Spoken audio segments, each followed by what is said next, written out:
Hello, everyone, and welcome to episode 473 of 10 o'clock. Take 3. am MDRLOz. What? Take 3. No, 73. Yeah, take 3. Take 73. Take 473.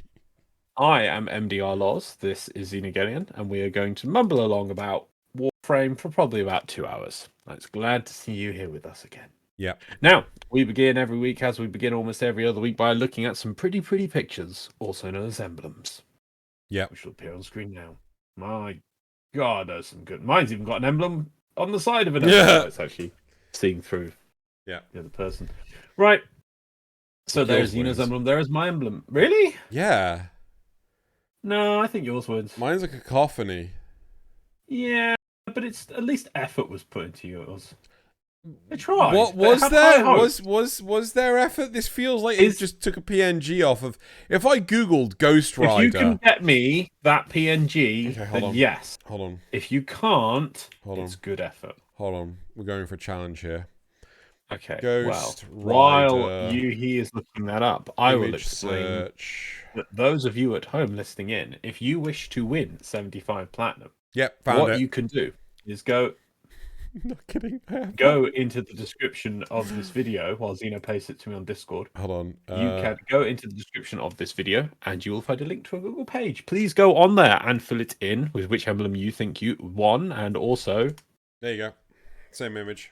Look at the chain. Well, yours just loses then. So yes, I thought it was higher than that. Okay, fine. Anyway, so yes, go into the description of the video, find the link to the Google page, go on there, put which the emblem you think wins, and also put information in for which platform and character you would like to win the platinum on. So please make sure you get the platform correct, and also the in-game name of your character. We give out 75 platinum to PC, Xbox, PlayStation, and Switch, all separately. So that's 4 awards every fortnight we give them out. So do make sure you fill it in. And I'm going to say it one last time, because we have to. Please make sure you put your in-game name correct and the right platform. We have to throw platinum unto the void because people get their mistakes. It makes us very sad. Which button is it? We are sad. 7? 12? 8? 8. Oh! Thank you, Accused, for your lovely collection. I have them in a separate folder now, and I'm just rotating them. They are amazing. This Thank is you amazing. so We need to improve this. We need more of these. Yeah. All right. Cool. There we go. There we go. So now let us move on to the Dojo Dusting. Okay. I was kind of like wanting to just leave that there. Right. So Dojo Dusting. Right. So I think the biggest, most importantest piece of news that we have to announce. Shit. Is it this one? Yes. It is this weekend, this Saturday. We are doing the 24 hours in the lands between. 24 hours of Xeno, Loz, and Nazeth playing Elden Ring for a good cause, for charity. You can find us on twitch.tv/Nazeth, youtube.com/MurderDrLoz. It's MDRLOz. I shouldn't say that wrong. And youtube.com/XenoGalleon. All proceeds go directly to St. Jude's Children's Hospital, where it's used for whatever they desire. We did have the option to choose, but we thought, no, you know what you need to spend the money on. You spend the money on what you need to spend the money on. Yeah, so that's this Saturday, January 28th. I can't, this is the last time I'm going to get to shill this, because the next episode of 10 o'clock will be afterwards. So yeah, make sure you're there. And yeah, there's going to be fun goals. So for anyone's benefit, we have run these in the past, but in Warframe we've done 24 hours on the plains, which was absolutely hilarious because we broke them. Then we did 24 hours on Obvalis, which was absolutely hilarious because we broke it. Did we? Oh yeah, no man. We actually had to reset because we broke it technically. So we ran... it's a bit sad though, because like that was literally I think a couple of days after they just done like a major release, and it was just like whoops. Yeah, no, but the issue was we were trying to zone out when somebody was trying to connect or leave the group. That was the issue. If we just waited, we would have been fine because we did it several times. But still, my point was, we have done these 24-hour streams in the past, so if you're wondering if we can do 24 hours, yes, we can. Well, we're a bit older now, so I don't know. It's post-pandemic. We'll have to try. I think we'll sleep beforehand. But yeah, we're going to play. I've never played... beforehand. What? I hope we sleep Oh, beforehand. well, I know. I mean, right beforehand. I mean, I'm going to try and sleep or at least okay. get the head down, and I'm then just get gonna have a up can of straight Monster. for this. Oh, I'm going to have canned. I'm going to line up a whole pile of stuff. Really? Because I remember when we did Fortuna, and one can of Monster carried me through for the like the last 6 hours. Wow. Yeah. Okay, so I've never played Elden Ring before. I've barely played any of the Dark Souls games.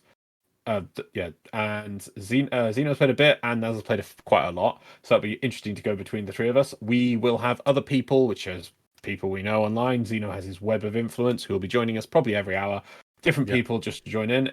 It'd be great if people could come along anytime. 24 hours. If you can find 10 minutes to come laugh at us, please do. We will enjoy it, and we will laugh with you and laughing at ourselves. Yeah, so it'll be good fun, and it's all for a good cause. Yep. We are idiots for a good cause.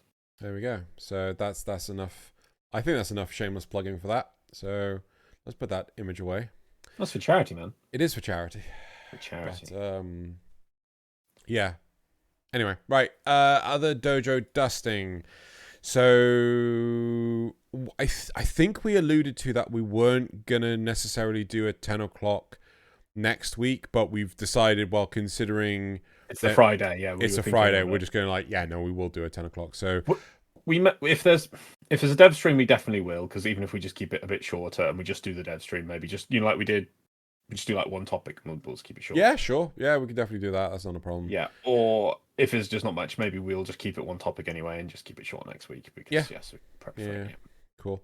But if you follow Campaicast, which is another one of Xenogallian's podcasts, our podcasts. Stop saying it's mine. I am communist rabbit. You can reap the rewards from anyway. So if you're following Xenogallian's other podcasts, there won't be an episode of Campaicast reviewing anime next week because we'll be just dead. You just come. Well, we'll probably just talk about anime while killing things in whatever world that is. Will there be a Notice Me Senpai? I don't know. Probably not. There probably won't be a Notice Me. No. I'm planning on recording that on the Friday as well. Wow. What? I can sleep. If I don't have to be up until 1 in the afternoon, I'm gonna be fine. Okay. Remember, you do want time to make sure they're all working because things like to break. But anyway, yes, come along for hilarity's sake. Next week we're going to be doing shit. Everything's going to break. Everything breaks all the time. Everything is broken. What was was it last week? Everything is broken. Was it last week we were recording Campaicast and after 20 minutes noticed Nazeth wasn't recording because he reset his... Yes, that kind of ridiculousness would achieve.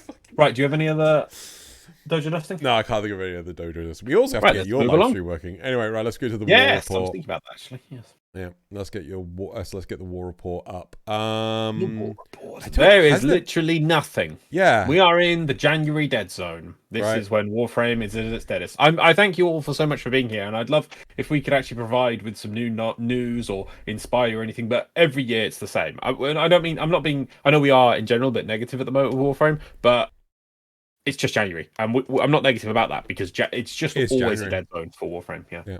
Until that first dev stream happens and we start getting a feel of the year, which sometimes they do it early because they're like, people are really... They haven't done it for a long time. Yeah, there was like when Steve came out with his year of quality and his year of Thanksgiving. Oh, what, when he got the whiteboard? I miss whiteboards. No, that was another one. There was 1 year when he said this is going to be the year of Endgame. And then the next year after that he said this was going to be the year of quality, and I think it was 2 years later he had the whiteboard. Yeah, it was 2019 when he brought out the whiteboard. Yeah, so I think it was 2 years after the year of quality. Because I miss whiteboards. But still, the whiteboard was great. I remember seeing it in the museum. It was brilliant. So anyway, I don't know when the first dev stream of Warframe. We don't know when it's coming out, but until that happens, DE and Warframe exist in a bubble, hidden in a box, on the dark side of the moon, under an ocean. Yeah, I do theorize it will be this coming Friday the 27th. So that's my. I feel that would be good. Yeah. I really feel. What are you doing? I was waiting for the mission to end. I'm not playing right now. This is just footage. You did it though. Yeah, I always do because I forgot to mod my Revenant Prime. I made him pretty and then forgot to mod him. So until we get that first dev stream, there's nothing much in the war report. But we will see. We'll see. Yep. Hopefully another good year of Warframe in 2023. That's what we're hoping for. Oh, fucking course. I don't know why. I don't know why I just swore randomly. Then it was like something went wrong. So, yep, topics, right? And these are the topics for today. So, Revenant is running the game for me, or how I stop. Wait, what? Running the game? Revenant is running the game for me, or how I stopped worrying and learned to love Mesmer Skin. Okay. Varuna and her pity system should be extended to older content farms like Protea, and concept Enigma, the hacker Warframe. Yep. So. Oh my word. Oh, your word? Yeah, I do notice a lot of the concepts we're getting are really old. Do people not come up with concepts for Warframe anymore? Probably not. Could be the reason. Right. Okay. So let us move on to topic 1. Cool. So I'm gonna do this thing, Loz. Yes, no. I'm just like looking and people just like, no, fighter jet and pilot themed Warframe. I guess there's cool images, I guess. Yes, what we got first of all? Right. So Revenant is running the game for me, or how I stopped worrying and learned to love Mesmer Skin. Okay. By the way, I looked it up. It is running. Yeah, the Reddit title does say running. Okay. I, like many new players, used Excal exclusively for some time when I started, but then enter Revenant. Far and away, Revenant is the strongest frame in the game because he trivializes 90% of the game's content due to Mesmer Skin with its recent buff. Revenant can literally walk through every single star chart mission and face no resistance. And while Steel Path takes some attention, mainly because of nullifiers, it's still a cakewalk. And of course, he can one-hit almost every enemy in the game using Reeve if they are enthralled, which he can cast with for no cost if they're stunned by Mesmer Skin. I seriously don't know what to do. Every time I try a new frame, Revenant calls me back. Every time I try some interesting augment or synergy, I'm reminded how it pales in comparison. TLDR, Revenant is love, Revenant is life. So, what are your thoughts and feels, Loz? So what we're going to do first of all Uh-huh. is we're going to ask Xeno, what does Mesmer Skin do? He's not going to know. Reduction? He's not going to know. And then what we're going to do is use this slow talking time to buy opportunity to get it up on the wiki. And then we've done it. So, Mesmer Skin. Become enveloped in... did you know? Do you know what it does? I think it was just damage reduction. Okay, Mesmer Skin. Become enveloped in sentient energy, which redirects damage and stuns all those who dare attack. Stunned enemies can be enthralled at no energy cost. So, Revenant surrounds himself in a shroud of sentient energy that reflects 6 incoming enemy attacks. Attackers receive 100% affected damage and status effects, while also becoming stunned for 5 seconds. Upon consuming charges, Revenant becomes invulnerable for 1 second. Mesmer Skin lasts until all charges are used.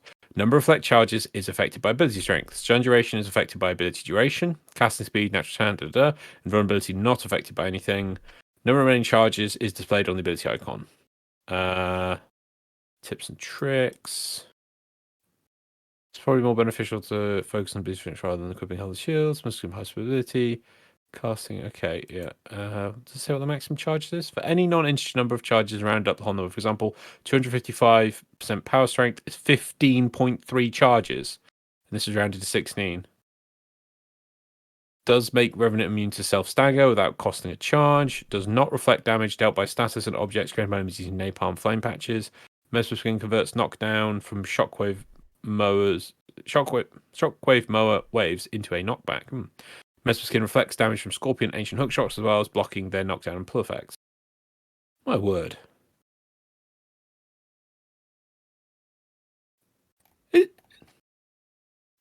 All right then. There you go. Basic invulnerability in one ability. Yeah, it's pretty bad, to be fair. That's pretty good. I don't know what the buff was, though. I'm sorry to say. Does not say date list or anything. Can I find that for Revenant? No. So yeah.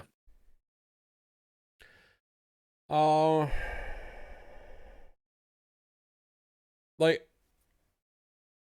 I'm a bit sad, but also quite apathetic at the same time about this situation. Because no matter what, you're always going to have something like this. There's nothing you can do about it. And yeah, what is there? I'm not going to lose any sleep over this. There's no. So I'm just going to take the expanded one. Seriously, Sure. Mesmer skin with 3 spots is probably now the best fireability in the game. A certain number of charges can be recast, which tank hits regardless of damage.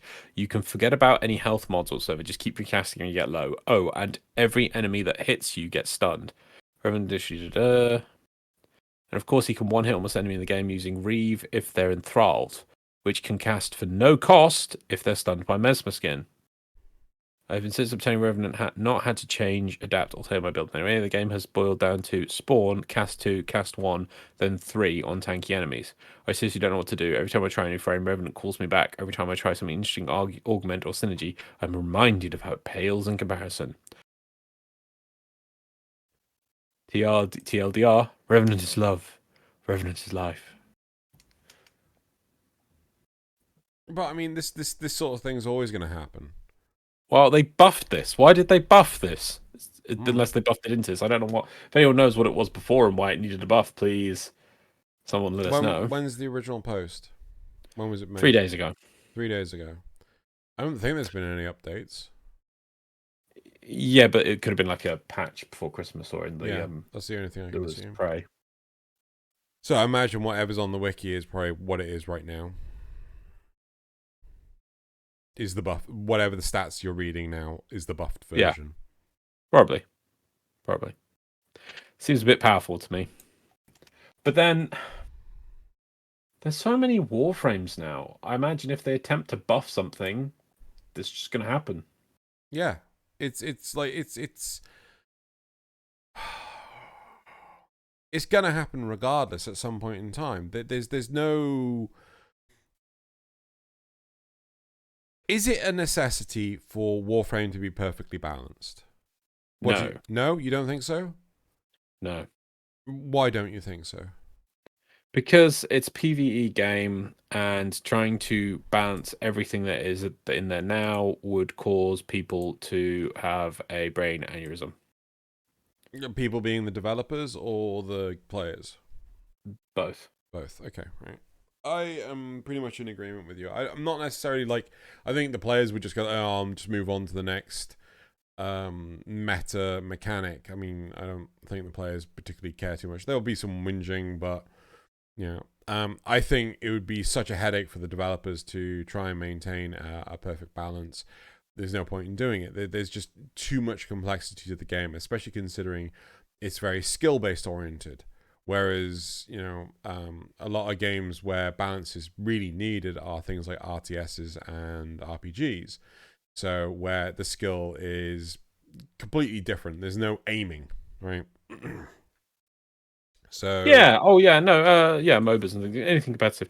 Yeah, Warframe still doesn't do anything with the Conclave, so it's not like that needs to be balanced. There's not even competitive elements in the PvE side of things. We haven't had an operation in forever. There's leaderboards are just jokes. I don't even know if there is any running leaderboards anymore that work, and if they do work, they're just jokes that don't do anything or really don't have any purpose.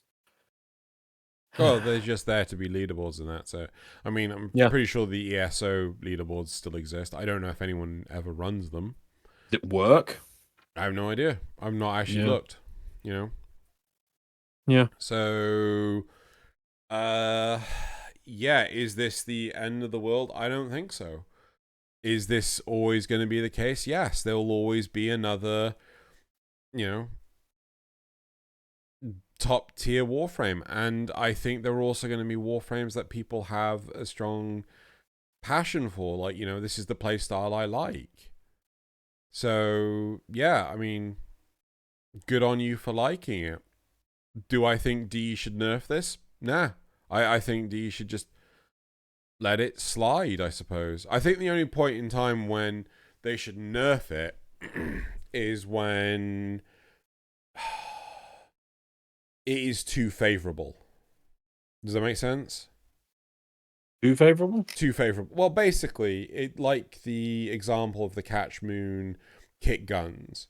When at MR30, 50% of the players were using Catch Moon sidearms. Like that screams like there's something wrong with this. And the reason why you nerf instead of buff everything else is how much harder is it to buff everything else, right? No, definitely. Yeah. You know, I mean, that's one of the arguments that a lot of players have. Is like, no, you should just buff everything else. Like, how?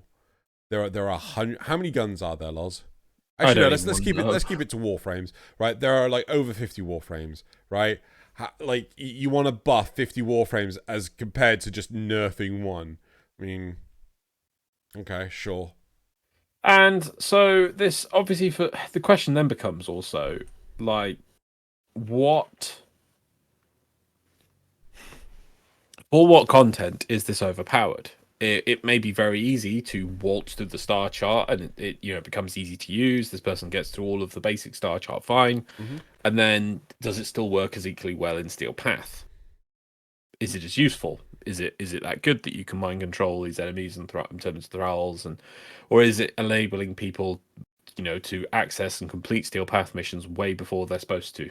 That's when it becomes an issue. Does it let people dominate Steel Path missions, you know, so that it's just a joke? That's when it needs, you know, affecting it. Or I don't know because I've not tried this myself. I don't think I've even played Revenant much at all. Does it just? It's great for the normal star chart, but it's not as amazing in Steel Path. And if that's the case, then it's probably fine, you know.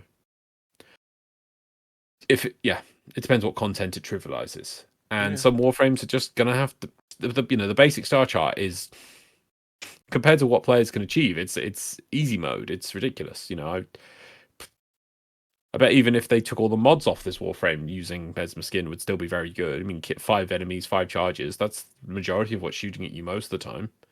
You know. So, and is it wrong? And it's like, well, no, I think it's fine if you can get through that content quickly. There is the issue that the game doesn't do a great job of incentivizing you to try out different Warframes and maybe find something else that's just equally as overpowered elsewhere, or even different playstyles. I mean, there is the really good thing of the Helminth upgrade, which you can now buy from the market, which is great. That lets you, you know, it gives the buffs to 3 Warframes a week if you want to. That's really good. They need to do more things like that though. Maybe like a mission set that maybe what they should do is put in a way for people to get a handful of Warframe slots normally through play. It's tricky because I know, like you and me, we both save at least the Prime version of every Warframe. I've got every Warframe and the normal version. And I wouldn't mind if there was a game mode where it's like I know that they do, for instance, the sentient, the Nama bounties do go like, this Warframe is buffed this week, you know. But I would like to see a game mode where you have to use this Warframe this week, or you know, it is as restrictive as it can possibly be. But the problem is for players who only have like a hand, they've deleted Loki and they don't want to get it back, and they've sold the Prime version as well. They don't have the slots for it. They'll be like, oh, well, how do I miss out? That's the tricky thing. Well, I think let's make it Nora Knight, right? Let's make it like an extra act of Nora Knight, and it's tailored to you. So whatever Warframes you have available. If you decide to only have one Warframe available, so you only have the one Warframe to do, that's on you. But I mean, like, I don't see a problem with that. What's the minimum number of Warframe slots you can have? Is it 2? 1? Why would it be 2? I think you start with 1 extra. You do start with 2. You would also get 1 for Umbra, unless you don't. Oh no, but it's consumed by Umbra because you can't actually get rid of Umbra. But then you could get your Excalibur, sell off your Excalibur. If you start with Excalibur. Yeah, I'm just wondering, what is the bare minimum? Yeah, you're right. You could force people to use it. If it is 3, that it's like it demands you use one of these, you have to have something in a Warframe slot. And if you don't have something in that slot and it picks that slot that week, says, well, you can't do this week. Get a Warframe. Yeah. I'd like to see more things like that where they become a bit more hardline and force people to do things, force people to try things outside their comfort zone. Yep. Give things niches, give things reasons to exist, to like, oh yeah, I now want to go farm a bit of platinum to get a few extra warframes to get a bit more choice. I don't know, but it's tricky though. If you just do it that way, there's still no reward. It doesn't incentivize people to have multiple warframes. I don't know, maybe a buff that if you use a different warframe. I don't know. Well, I mean, you would actually make it so that the Nora Knight thing targets warframes that you don't play often in your repertoire. I'm thinking for the absolute minimal person who's trying to game the system, and they literally have, let's say, I don't mind putting this sort of thing at the end. So you have to have done sacrifice. You have to have at least Umbra, and you could have Umbra. Let's see, they're really annoying. They have an Umbra. They have an Excalibur. I think they get 1 extra slot to start with, and they don't fill it. So the game just always says you have to play an Excalibur doing these missions. It's not really encouraging them to play variety, is it? I mean, I know some people may think otherwise, but should D be able to say you have to have at least 10 warframes? Yeah, now we're asking some interesting questions. I get the whole incentivization of go play this or whatever, but I'm pretty sure you could get some slots. Can you get slots early on in the login system, or is that just something we've always said it should be there? I think it's something we've always said should have been in there, and it's not. And I don't get why not. I think the game just gives you 1 spare slot and 50 platinum, and that's all you're left with. And either you buy platinum, you trade for platinum. I mean, that'll give you enough to give you 2 warframe slots if you want. But yeah, maybe if you said about 10 warframes. So if you start with, let's count Umbra as an actual separate choice, even though it's the same as Excalibur. So let's say you start with 3. So we're saying people have to get 7 slots. So that's 140 platinum. Per slot or just in general? No, in general, because 20 platinum per slot. Oh, come on, that's not that bad. No, exactly.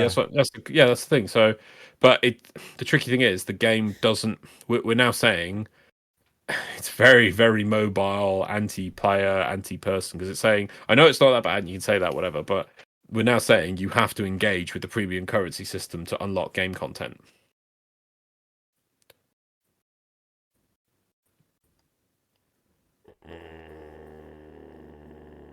Yeah, and I don't think that can fly. Well, how about if you don't have the Warframe, you have to, like with the Necromex, when you had to use the Rentamex. Oh my god. You're forced to, if you don't have this Warframe, you're forced to use the rental version. It's like when you go to school for physical education class and they're like, oh, we're doing rugby outside today. Oh, you forgot your top. You can go find one in the lost and found box. You had that? Yeah. Oh, it wasn't lost and found box. It was like it was just a pile spares. Of spares that were never washed. They were sometimes washed. They weren't horrific. Oh, we never had that. If you forgot your kit, you forgot your kit. But to be fair, our PE teacher just didn't care. Regardless of that, don't care. Yeah, let's not devolve into shenanigans at school. So yeah, I think now I'm imagining like people zoning into this mission as like 3 people with their actual warframes, and the 4th one is a low key with like a ill-fitting orange top that says spare or something on it. Or like... I like that a lot. Opponent. And let's make it different. Let's make it so that it's been modded, right? But you can't change the mods that are in it. Yeah. It's not an empty Warframe. It's got some mods. But you can't adapt it. It'll have some mods. It'll have some health, some shields, some power strength, but it won't be arcaned up. And it's your set magical super build with a Riven this and a slot here and a former there and a reactor all over the yin yang everywhere. Yeah. Old MacDonald had a Warframe. Yeah. No, I like that a lot. I like the idea of being able to swap out, to have renter warframes. That would actually be a really good incentive for people to try the warframe first and see if they like it. Obviously, it won't contribute to Mastery. mastery at all. No, at all. Yeah, no, I think that's a really good idea. Though then we fall into the next problem, which is people in the mission leeching, and it's like, oh my god, why are these renter frames ruining why run? In what sense? Well, people will be joining with their, actual gear, trying to achieve an objective, and if people actually are required to work together to finish whatever it is, and they're like, well, we can't. Why? Because those two people have renter frames, and they're not good enough. Because I assume it would be something of some difficulty. It's not. We never talk about things we're going to stick on Earth here. On basic star chart, like this poor Revenant's ruining. We're thinking, end game-ish stuff to challenge stuff, or ender game stuff. Trying to think here. No, there's no need. It's just the next problem. There's no need. So we don't just solve the problem. Yeah, it's just whenever you fix one problem, you cause another somewhere else. So. Oh god, yeah, it's impossible. It's absolutely impossible. Right. Should we move to the replies? Yeah, let's have a look at the replies. So, how overpowered do people think Revenant really is? So let's have a look. Replies. My take is that an NPC should be added to. No, wait, I'm on the wrong one. Actually, 90% of the game is trivialized the moment you get a good gun properly modded and formatted. Revenant is nothing special. He's a good tank, but offers little else. It's not like you struggle to survive with other frames. Yeah. I don't have Revenant yet, but he sounds like one punch frame. I bet he might get boring without any challenges. Yeah. Revenant voids your ability to actually learn how to play the game and not just press 2 and stand around. Every time I join an arbitration or steel path survival looking to go an hour or two and see a Revenant, I just immediately quit because I already know they're gonna max maybe 10% damage, not accomplish any objectives, and just move. And just put more work on the rest of the squad. An hour or two? Yeah. Wow. I'm surprised people do that. I really am. I noticed, oh god, was it yesterday or the day before? We haven't seen many people proclaim their endurance run for a long time, and now Jesus Christ. I did an hour and a half survival once. It was T4 Void Key Farm. It exhausted the shit out of me. 2 hours. Yeah, I mean, these days I don't think anyone runs that long, but maybe they do. Maybe they love it. Anyway, last reply is, don't want to burst your bubble or ruin your fun, but only playing one frame will burn you out real quick. I've been playing for years, and I fell for that trap several times. I would try other frames if I were you. I don't know if I agree with that. Like, there is something to it, but at the same time, I think another post said, Revenant's nothing special. Other warframes are exactly the same when you get to that point. I mean, it was one of the biggest bugbears I had with Hildren is the fact that, well, I mean, she might be cool, but gun. But gun. Gun do gun. So I need to try Hildren again, but I just got no incentive to. I hate the fact that it was clear that Hildren was supposed to have that bloody art gun as her weapon. Ultimate. It was clearly designed that way. And then all of a sudden it's like, oh, now she has this sort of weird handle thing on her hand that shoots pulses. Yeah. I'm like, why did you do this to us? It's clearly that she's supposed to have the gun that looks like it's literally made out of the same stuff she is. Yeah. Oh, you can still have that, but as an arc weapon. I hate myself. I hate my life. Indeed. But it's so badass. Yep.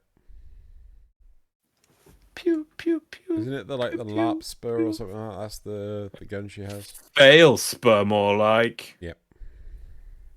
Right. Is that it for the replies? That is, isn't it? Right. Should we move on to topic 2?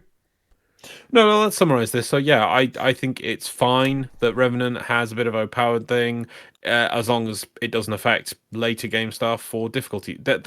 Also, you were saying about, is it problem for Warframe to be balanced? It's like, well, the other question is, well, which part of Warframe do you balance around?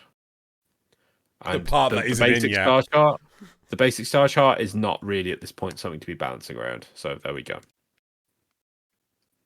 You need to get through that. If you're playing through it, enjoy it, but get through it as soon as possible. Don't try and run survivals as high as you can. Just do everything 5 minutes and out, because there's a lot more stuff to get through after you finish that star chart. So if something helps you get through that star chart quicker, all power to you. If they did trials, that's what you would balance for. Yeah, exactly. Yeah, that's true. Yeah, right, that's a good point to end on, because yeah, they haven't done a questionnaire this year. What if they will? No, because everyone will just put, where's the trials at? Where's the trials at? Where's the trials at?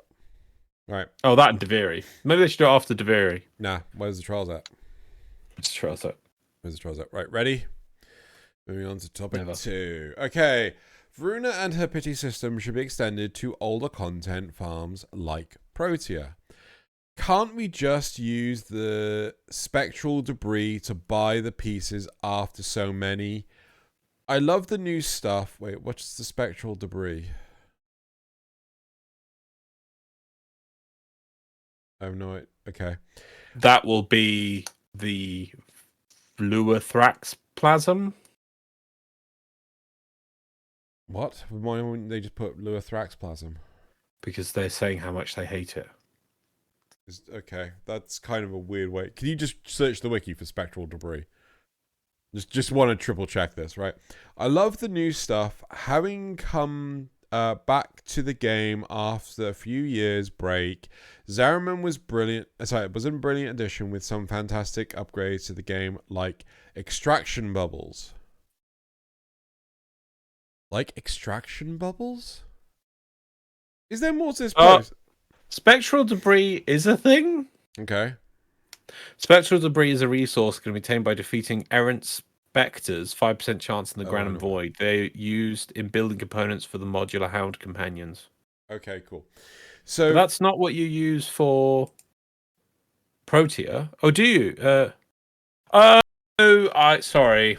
My brain's failed. Sorry, I thought they were talking about Varuna first. Yeah, so they're saying there was Protea. There was this junk that we also got from doing Protea. I've got lots of this junk. Why can't I use this to just get the bits? Because I'm struggling to get the bits. I don't want the dogs. Right. I'm with you now. As am I. Right. Also, the Zariman was brilliant with was a brilliant addition with some fantastic upgrades to the game, like the extraction bubbles. I realize what that is. It's like the little orb that appears at the end of the mission that takes you back to the beginning of the mission so you can get in the elevator. Right? But that's only relevant to the Zariman. I mean, it's just so you don't have to run back through the mission. Okay. Yeah, it's because Zariman works like an open world. You want to be going back to where you came from. Most you take a ship to extract from, and lore-wise, you never actually go back to wherever it was you just were again. You know, it could be a ship that was orbiting the moons of Jupiter, but then after you leave it, and it crashes, it explodes. There's just so many other ships to do. You, in theory, never go back there. But in this, you need to go back, and it's like, right, well, we've gotten away from where we came from. There's no way to loop it back round. And also, by the way, I remember. I think you asked a question about it. How the random pathing. I mean, maybe they could improve it because we can't have a dark split sword. Hey, look, I made a dark split sword, a Carnum weapon. I remember you asking about pathing on the procedurally generated mission system, and if you could have it that like a point you diverged and then it actually came back together, so there was a loop, and it can't do that. It has to have a start and an end, and there has to be a one straight line. But you know why it can't do that? Mob pathing. No, it wasn't. It wasn't. No, it wasn't that. It was the tiles are all varying different sizes and things. But you could do it. That's not an excuse. You could do it. It would just have to know how to to accommodate that. Yeah, but it would have to accommodate, like, it would have to be an entirely new tile set. No, it's easy. It's super easy. It would require an entirely new tile set to do No, it. it wouldn't. Why? What you do is you make... Okay, so you come to a split, right? Mm-hmm. You make the game have an object which is the circular tile. It's not actually a tile you can reach, but it becomes, for mapping purposes, the game then goes, oh, it's... Imagine... Yeah, I'm gonna have a... Wait, hang on. Do you want a diagram? Literally... Where's a pen? No, yeah. Imagine you can see this pen, yeah. So it's just this is the Yeah, in fact, I'm gonna hold. This is the map I'm gonna make. That's the exit at the top there. Yeah. Yeah. So it's literally straight line, circular thing comes back together, and then it goes straight to the exit. Yeah, because that's what we're trying to make mission wise, right? And all you do, obviously, all the bits, the pipe and the pen and the thing, that's the tiles. But when you come to make this bit, so you come into here, and then when you reach this point, the game just puts tile here, which you can't reach, but has the size of a distance, and then the game just has to work out, well, okay, what tiles can I connect to this tile to make my way around it? So it knows that's a tile, and it just builds around the tile. Easy peasy. I get where you're coming from, but the problem is that the tiles are not of uniform length, shape, or orientation. Right, but you build this for a new tile set. I know we weren't right. So yes, for a new tile set then. Yeah. Okay. Cool. So a new tile set, and you use tiles that you can't reach, but it has to build around because it knows there's a tile there. So it's using the system it's got. Job done. I do question pathing though. I thought of dismissed it, and then I'm like, oh wait, no, I'm gonna put that back now. Because if it's like, okay, you could go one of two ways, and the AI just goes, computer crash. Fire everywhere. Yeah. Which way do I go? Computer, make choice. No! Don't want it. But there's ways around it. You just give it special AI that goes, right, swell my thing up. If here's the entrance and here's the thing, an enemy's following a player up, and the player went this way around, yeah? Yeah. Let's say two players went this way around and one player went this way around. It gets to here. Yeah. It just rolls a number weighted by the amount of players in that direction, because it's like, oh, more players, I must head that way. Just roll a number. No, I like the idea of putting a bit of variation in it, because if you just your fact, just roll a number and just picks one or the other. Yeah, just flip a coin and go for one or the other path. I know. I'm fully aware, by the way, and you don't say that it is a lot more complicated than just saying, "I'll just make it roll a random number and done." Oh yeah, we're talking like months worth of work here. We are fully aware of this, so don't need to be like, oh, they don't say how AI works, they don't AI designers. Yeah, we know it's more than that. I'm the one that normally says that's not how AI works. I know. But fundamentally that's how it works, but it's just a lot more work to get that. But at least there are solutions. You just have to put the effort to it. Just like how we can't do a dark split sword. We made a dark split sword. Yep. Right. Okay. Anyway, never gonna let them do that. Do you know? Actually, do you know how I know I keep bringing it up because it's gonna be one of my crusades. I'm gonna make it a crusade at some point. Yep. I will forgive them. Do it this weekend. If they're like, okay, well, no. The problem is people already have the two dark split sword items, the swords. Yeah. So if they make the shadow split sword as a separate thing, you should make the light split sword. Yeah, the light split sword. There we go. Yeah, there we go. That actually does the splitting thing. I was like, come on, do it. Come on, D, do it. It's like they said it couldn't be done, and they did it. What is life anymore? Well, I mean, I think it's a case of they built for it, and at the time they couldn't do it, but now they could. So they changed the game engine to accommodate. And anyway, the game has changed. War never changes. War. Why are we here? And anyway, right. So, I don't want to see this on additional. The reason we've been dancing around it is if you really want to go back about 4 or 5 weeks, and you'll find us ranting about this for a while. Why do we need to have more? I kind of, there is a part of me that gets it. Like, okay, there's a lot of old content that it has piled up over the years, and we want to make it easy for players to catch up. But my argument is, to what avail, right? Like, okay, so what are you gonna do when you caught up? Because, and I hate to be negative here, but there ain't a whole lot for us to do. What do you mean? Well, so okay, so what have we been doing for the last 6 months? What have we been doing since Missions. July? So I know you've been doing your Carl missions. I've not been doing my Carl missions. I thought, what's the point in doing my Carl missions when I want the Tau Forged Archon shards, and the Carl missions can't drop them? So this is true. Might as well just not do those. It is known. Definitely true. Yeah, I know what you mean. I do agree with what you're saying. Yeah. Actually, that's a fundamental weakness with Warframe, when it undermines itself immediately.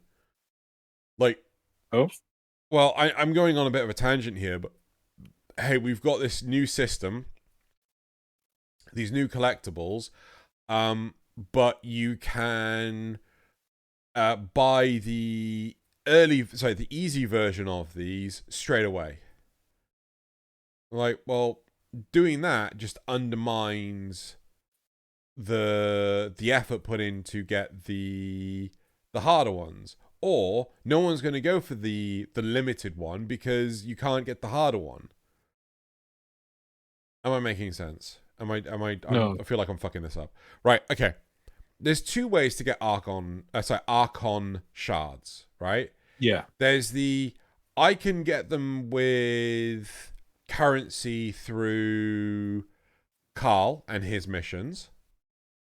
Or there's, I can do a Archon sortie and have a chance of getting a Tau Force shard, but I am guaranteed to get a regular shard, right? Yeah. No matter what.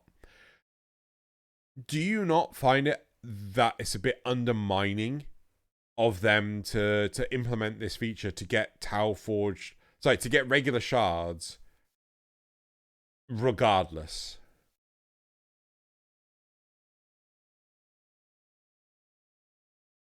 I think it was fine for the time being, but once we've hit 6 months, they should also add Tau Forge shards in there once a month, at the very least.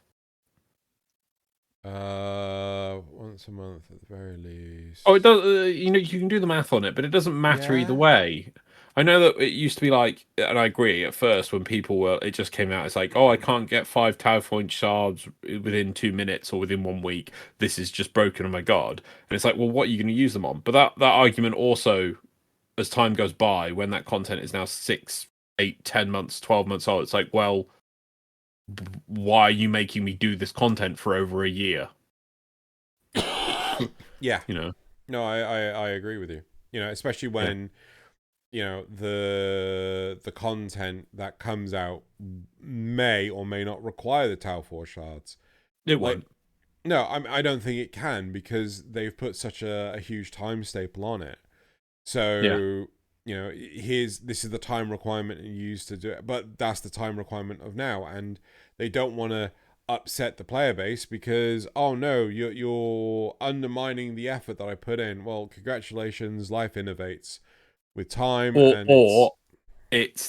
also, even if those people don't complain, it's but I don't like that bit of content to go get that particular thing. Why are you demanding I have that?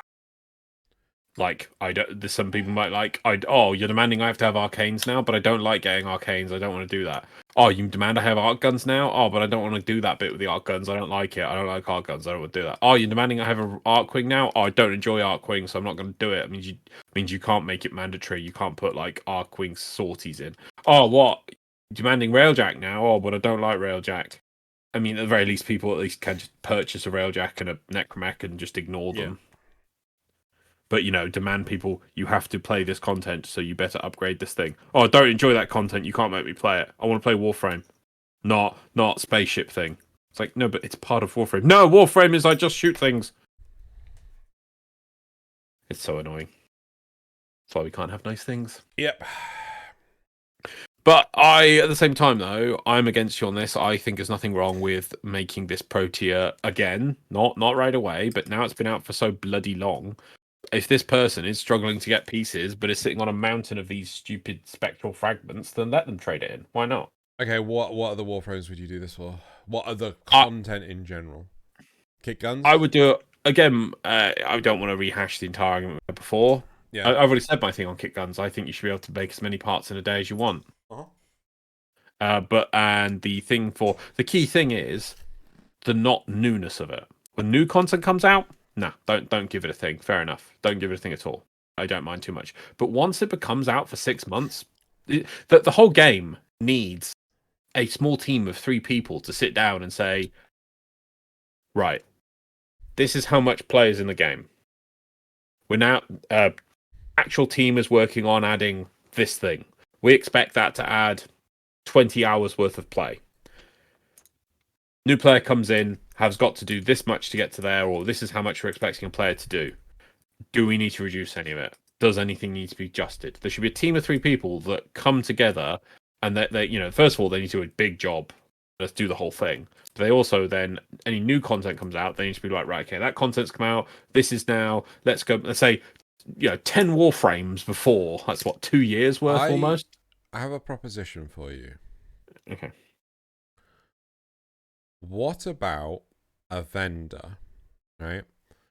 That called Samaris. No. A vendor that when you are able to say, get this stuff for easier, you can sell your excess for a special currency. Right? Yes, yeah. Oh, yeah. Make it unified. Put something on a relay or something in the dojo that either's fine. That has a special vendor thing, which has a set resource that you then convert into a generic thing. And the only use of this thing is to buy the basic version of Warframes if you don't have them, and things don't get added on there until they're at least a year old. Yeah. So I'm thinking, for the sake of argument, let's say. Archon shards are sort of a necessity for the trials, the trials we dream of, Loz. Why not have it so that you've got your vendor who can sell you Archon shards. I keep on saying Argon, relatively cheap, right?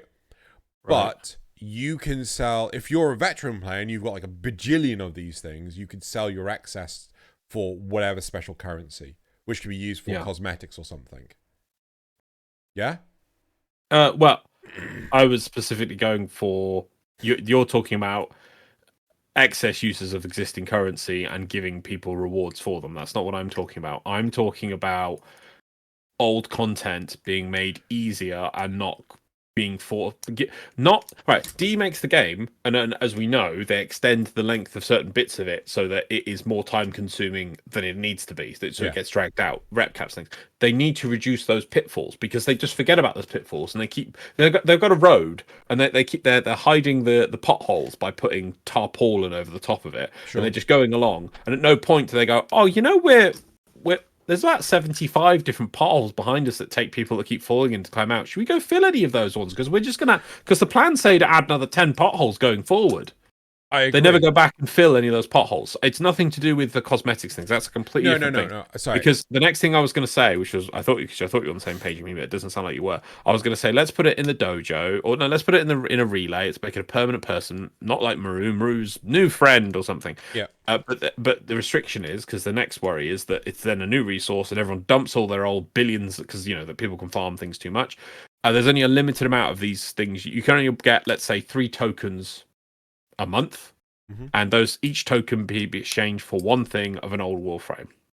So this just makes it easier. For instance, like I remember when I was filling up my helmet, I couldn't be asked to farm Sarin because it's like Killer de Therm, and it's just like one of the Sarin bits that I needed, and I tried a few times, didn't get it with all the Rathum tokens I had. I was like, I'm not farming all Rathum tokens, and so I just went and bought it platinum. Fair enough, but my platinum's not like, it's not like, aha, you spent money. It's like, I buy the platinum anyway, so it's not like they've gained out of it. I didn't buy the platinum especially for that. Yeah. But at least then players would have a method like, oh well, I can get 3 tokens of these a month, or 2 tokens even, just so that it's like, oh, I'm really struggling on this grind, I can't be bothered, and it stops players. Oh, and you can only hold a maximum of 5 tokens, let's say, so it stops people saving them up with any hope. This is not a system for people to try and game. This is not a system for people trying to collect things. It's just for, oh well, I need to go farm this pointless frame. Oh, I just can't get 1 bit of Equinox, and I've been getting the same because there's so many bloody bits. I keep getting the same other bits. Oh, I'll just buy the Nightform head and from this vendor. So you're right. I was trying to answer a different problem. I was trying to answer the fact that people whinge that, oh, but I had to spend 6 months doing it. Why can't they spend 6 months? So I was trying to make it so that, well, you can be rewarded for spending the excess time doing it. That was what I was trying to answer. That's a slippery slope. It is a very slippery slope. Don't get me wrong. The only response, and it's empty and void to them, is that, well, you got to enjoy it at the time when it was new. Yeah. It gives them no satisfaction, but I'm sorry, it otherwise massive problems that way lies. I mean, part of the problem I find when it comes to a lot of this content that exists in Warframe is, like, we got arcanes. I've barely touched arcanes. Like, it's just, it's I have some. I think I bought 1 or 2 that I was like, yeah, I'll have that one, and then I just reuse those. Yeah, there's also, I know some arcanes are supposed to be, like, really, really good, but it's just like, these are just mods with extra steps, right? Then we've got, what's the name of the damn thing? Archon. I keep saying Argon. Jesus Christ. Then we've got the Archon shards, and, like, again, these are just mods, but with a very, very limited accessibility. So what's the? Why would I use this thing? So, yeah, I just I don't know what to say. A lot of it feels pointless because no matter what, they're not going to. I hate to put words in for D's mouth. If they were to release trials that required Archon shards, I'd be happy, right? But I can't see them doing it. You can't see them doing it. I can't see them releasing trials that require Archon shards. Yeah, no. I can't even see them releasing hard versions. No, I can't see them doing it because people will whinge, but they need to just go, right, to join trials, you have to have the following things equipped. You need 2 arcanes in your Warframe. You have to have a Riven in all of your 2 guns and your melee. We can ignore companions. You have to You have to have an arc gun equipped in your thing. Yep. Which on all these things must be catalysts. Yeah. Yes, I'm putting a restriction on it. It is like to make sure that you are that it is tailored to that, and you can't just choose a thing. It doesn't matter. It's like you have to do all these things. You have to put the effort into your gear. Then you have to, obviously everything has to be max level. That's just a given. Yeah. It doesn't have to be formatted a billion times. That's not an issue. I'm also no, that'll be too much. Then you have to have a proper amp with a name. You have to have you proper can't have the moat amp. Yeah, you can't have the moat amp, and you have to have operator arcanes. Sure. Yep. And primary and secondary arcanes. Did we say Archwings? Well.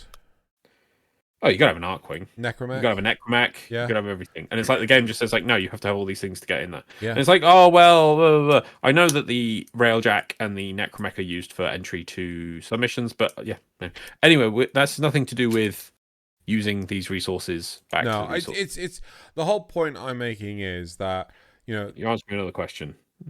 Kind of, but it's like everyone's complaining, saying, I want this content easier to farm, but then it becomes a case of to what avail, because, I mean, they're not going to ask you to do it. Like, okay, so it's been 2 years since Archon crystals have come out, and trials have come out, Blagon crystals have come out, Tragon crystals have come out, and Archon crystals are still just as frustrating to get, but they're completely pointless now. Like, why? They're just going to subvert it. That's a bit different because Argon crystals don't give mastery. Argon crystals aren't required for Helminth. Yeah, but so there's more of a reason to just subvert them and introduce new shit on the side. No, but no, even if you do, if you introduce all those extra crystals, what it's saying that you then can just ignore Argon crystals. They don't. They've now become redundant. Yeah. But even if you add in more warframes, a new player still needs to farm Protea for the mastery. They still need to farm Protea and stick it in Helminth so they can increase their amount of builds they have. And you might be like, well, why'd they need to? It's like, well, because they might want to put a build together with a Protea in it. You know what? Like me, I have Protea in my Excalibur. I have an alternative. Did you know that? What? My Excalibur has Protea's ability dispenser on it. Oh, okay, cool. Do you know why? Something to do with energy or health? I don't know. Nope. What? Do you know what the augment is? No. Can revive sentinels. All right. So I got rid of radial Javelin. blade javelin, just so that my Excalibur will always be able to res the sentinel, because that should be a baseline ability, and it's not. So another point, I was okay. So what if? Fuck it, Loz, fuck it, right? Make it so that you can unlock the research for X Warframe in the dojo, regardless of what the Warframe is.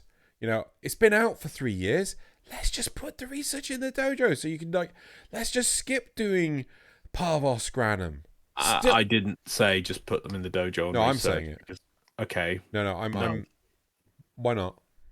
Because then you've completely.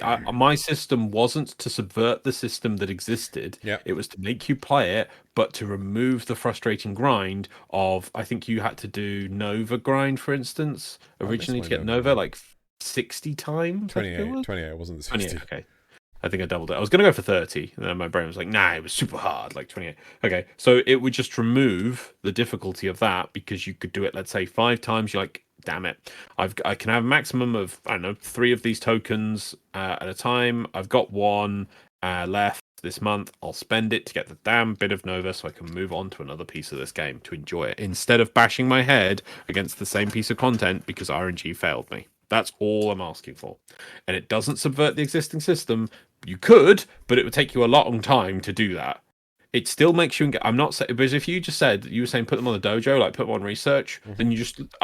Banshee, for instance. I remember Banshee used to be, you had to do defense missions on certain tiles, and it was a random one at like 5 and 20 if you. And that's why we used to leave, because oh my god, it's a Banshee part. It's so hard to get. Now they stick her in the dojo, and you just buy the blueprints and then you don't think about it.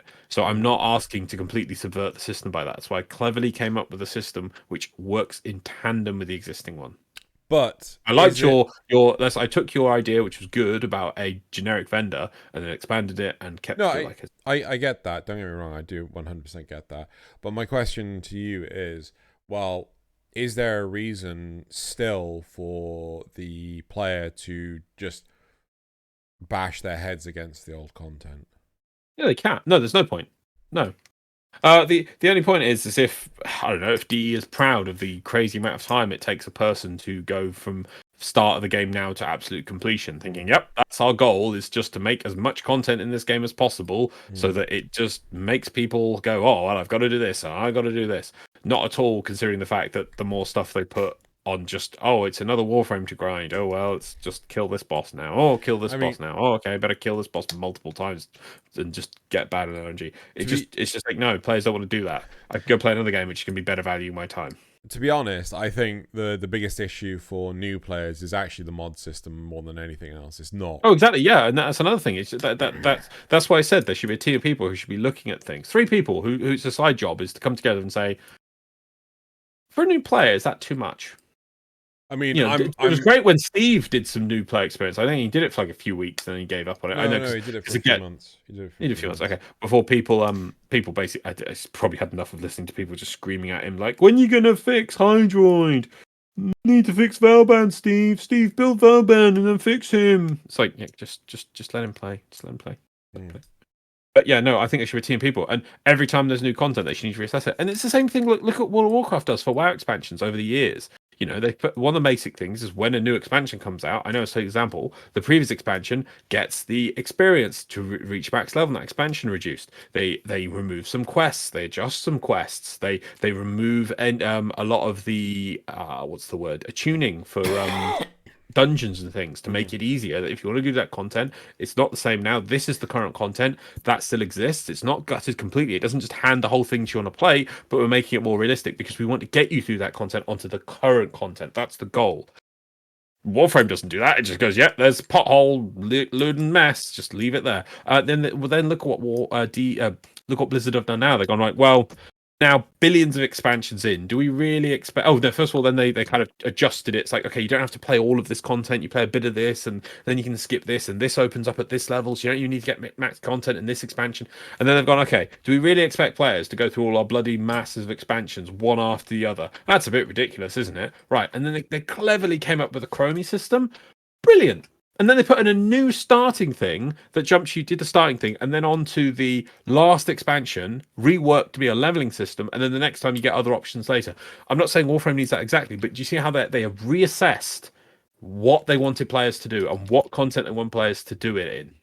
I think the problem there that Blizzard were able to address was the fact that there was a linear series of content islands, like properly segregated content islands, that they could do that with. A lot of the problem that Warframe is having is the fact that they've put everything unilaterally together, and they can't really don't get me wrong, like they should look at it, but I don't think it's as easy as just, hey, let's just... I'm not saying it's as easy, but I'm not saying they need to do the same thing. I'm just saying, look what they did and how they did that for that. Not doing the same thing, but have a look at Warframe with the same mentality and the same thing. Just like, as I said, I mean, this person saying extend it to older content like Proteus, it's easy to get Proteus. Because remember, you need to get at least 2 copies of every Warframe now. Do you? You know. Well, yeah, if you want to keep up with helmets, you want to have some, keep your builds up. You could just have one. Well, in theory, you don't have what. That's like saying you don't need to get mastery at all. You don't have to build any Warframe. You don't have to play the game. Just stop playing the game. No. I mean, why do you have to have 2 copies? You would only need 2. Why do you need to play? Why do you need one? Why do you need 1 copy? Hold on. You would need 1 copy to get the mastery. Right, and you need another copy to get the helmet. But you could just, after you got the mastery, you could just bin off the... Oh, you could. No, sorry. Oh, no. I apologize. Yes, you're right. You're right. So it's my mentality of I must keep a copy of every Warframe. You're totally right, actually. You can just feed the first copy into helmet. That's fair. That's fair. You do need to build a few... You still need, for like Chroma, still need spare secondary bits. That is true, but those are the individual bits. It's a few individuals, Chroma. Yeah. Okay, no, that's true. So, yeah. But, yeah, I suppose if you kept ahead of it now and you get helmet unlocked, you could just get a Warframe, level it to maximum, get the mastery, then stick it to helmet if you never want to play it again and wait for the Prime to come out. Fair play. Yeah, but some of the grinds are still ridiculous, and I really feel that they need to have a look at it. And it's not, they're saying about this older content. There's other stuff as well. I mean, I know I'm gonna rant on about it. I won't do the full rant a little bit. I really feel that they need to do the same for open worlds. Why is there stupid rep caps? Why is there stupid... Open worlds are 100%. I'm not going to deny you on that. But, I mean... Is getting a Warframe like Protea that hard? Challenge for you for next week. Have a go... Well, no, maybe not next week. Have a go at trying to farm Protea. See how long it takes you. Sure. I'm pretty sure I've already done it, but yeah, okay. Well, time yourself. Yeah, okay, fine. I'll just do it in the next content episode. For next footage for next week. Yeah, you got 2 hours. See if you can farm Protea in that time. There we go. That's a good challenge. Focus your content. There we go. Well, that times that. So yeah, you can see it, how hard it is to get it. Off. Remind me, because I will forget after we've done recording this. But I will sack off all the other parts of Protea that I already have, and just Oh no, you don't need to. Don't just make a note of them. I will forget. It's so much easier just to sack them off and then just go like, I now have no parts, and then I just need 1 of each. I don't even have any parts, by the way. I know I do. Oh, okay. Because I made a Protea to go into Helminth, then found out I'd already bought a Protea to go into Helminth, so I had a spare Protea, and I'm like, well, fuck. I had a spare. What did I have a spare of? Might have been Chroma. I think I bought three. I bought like 2 extra Chromas or something ridiculous. Yeah. You just lose track You so gotta keep easily. track of it. It's so messy. Right, let's just go to lovely. replies.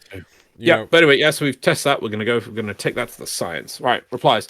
My take is that an NPC should be added to Maru's Relay that sells daily assortment of a pool of rarish items for a relevant resource. Maybe like 10 items per day, 1 purchase per item per rotation. Stuff like Protea, Stropha, Velox parts for Granum crowns, Ash, Oberon, Sevagoth, Ambassador, Pennant, Nautilus parts for Hollow Keys, Equinox parts for Orokin cells, PoE Arcanes for Brilliant Eidolon shards, Baruch Hildren parts, Prisma Lazarite toroids for Vega, Carlards, Solar toroids, Broken Necromech weapon parts for Mother tokens, Arbitration Arcanes for Vitus Essence.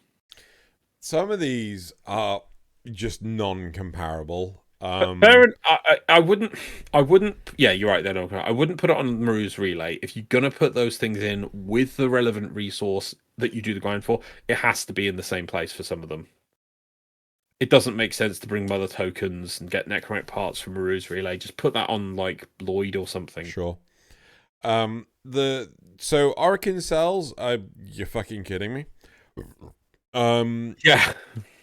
Granum crowns are so easy to get, right? Compared to what's the spatial debris or spectral debris. Spectral debris, right? Hollow keys? Hollow key? If those are the things that I think you're talking about, hollow keys, the things that you need to get the Granum, it's like the Tenant melee weapons? Yeah. Are you for fucking real? Are you high? Like, that's not comparable to, like, okay, maybe 1 hollow key, right? To get an entire Oberon. Right? Because those things are rare as fuck. You have to do Railjack. Yep. You know? That's why I liked your idea of a unified vendor where you trade stuff in. Yeah. But then the risk is, well, people have 1 billion stuff. So what you do is you can only hold a maximum of 1 or 2 tokens at a time. And you can only trade for 1 or 2 tokens a month. So you like, last month I bought a token. Yeah, you can only hold 1 token. You can only buy 2 tokens a month. Maybe make it on a week basis, but I get the point still stands. Yeah, maybe a week. You're right. Maybe a week basis. Yeah, make it 1 token. You can only hold 1 token, and you can buy 1 token a week. There you go. Yeah. So you can't be like, aha, I'll just stack up tokens for when more stuff gets added into this vendor. It won't have, first of all, stuff won't have been added to the vendor, and that's not the point of it. Yeah. Yeah. There we go. So the most you could have is 1 token in the bank and 1 token available for that week purchase if you wanted to save up a bit, and that's it. So yeah, there you go. I don't get what it's like what they did with Argon crystals. I don't get Argon crystals are great because you don't stack up 1 billion of them. That's that's what they should do. They should have just more Argon crystal variants. They should have more things like Argon crystals as well. Everyone whinges about Argon crystals. Do you know why you're whinging about Argon crystals? Because you don't have a shit ton of Argon crystals. But how many Argon crystals do you fucking need? Could you 20. imagine? Right, imagine if all of the resources in Warframe work like Argon crystals. Wouldn't that be so really much interesting? Better. It'd be so much. It'd be so cool. You'd be like, we need to go do this new thing. We're all starting on a level playing field. Why? Because it took 4 months for it to come out, and everyone's lost all their stuff. I wouldn't do all. Not like credits. Like credits won't. No. I wouldn't do all resources things, but I mean, for something like the majority of resources. Yeah. Do you remember the HEMA? Yeah. Right. The thing that, depending on the size of your clan, requires so much resource, and then Steve couldn't. No, but the HEMA wouldn't need to be. It was 1 billion crazy high number, right? It wouldn't need to be that high because exactly that's the reason why it was so high. Yeah. Yeah. So if you made it so, this is the infested Argon, right? That you need to do is like, no one has any infested Argon because no one fucking farms that. So and everyone just needs to donate 10. Yeah. You know, instantly easy. Yeah, and then the people are like, oh, but that guild can just donate it right away. Well, okay, if they know it's coming out tomorrow and they do the Sure. farm the day before, then yeah, fine. But they're still doing the same grind you are, and it'll take them some amount of time. Yeah, That's what we need to if the do. whole game was built out, it would be amazing. They can't now Rare because people are like, resources. oh, but I need those resources to build my Kando joke. Rare resources should function like Argon crystals. I would happily, yeah, I think Mic they should drop. have. They should release some virus into the solar system and make Orokin cells, Gallium, Morphix, make them all rare again. Get them all eaten up. The one I was Organize them. thinking, Organize everything. the one I was thinking of was the neural sensors. Yep. You remember how neural sensors were only dropping from Jupiter? Yeah. And then It's like, oh, we got nothing else to do in the game. Jupiter farm anyone? Yep. Let's go get some argon. Let's just get some. Why? Do we need them? neural No. argon?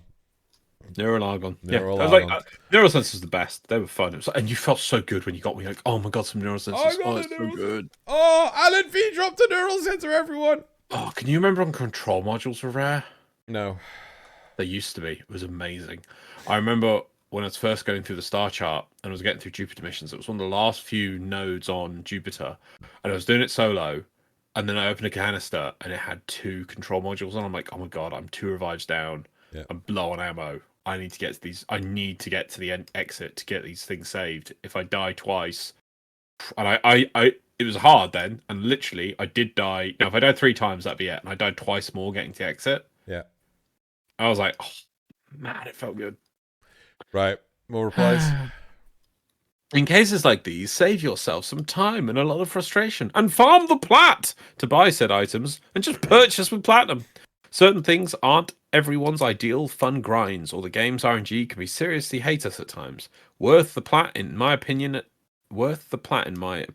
times. Yeah. So the idea Now, is you see, that's the probably the reason why they don't reduce the grinds. And but the thing is that fair enough for Warframes if that's the case, but there's no excuse why they don't do it for kick guns and Zors. Yeah. Oh And well, then people won't buy the weapons reps, for platinum. All the weapons rubbish compared to Zors and kick guns. Yep. And if there was a better gun, they just buy that one better gun and that's it. Yep.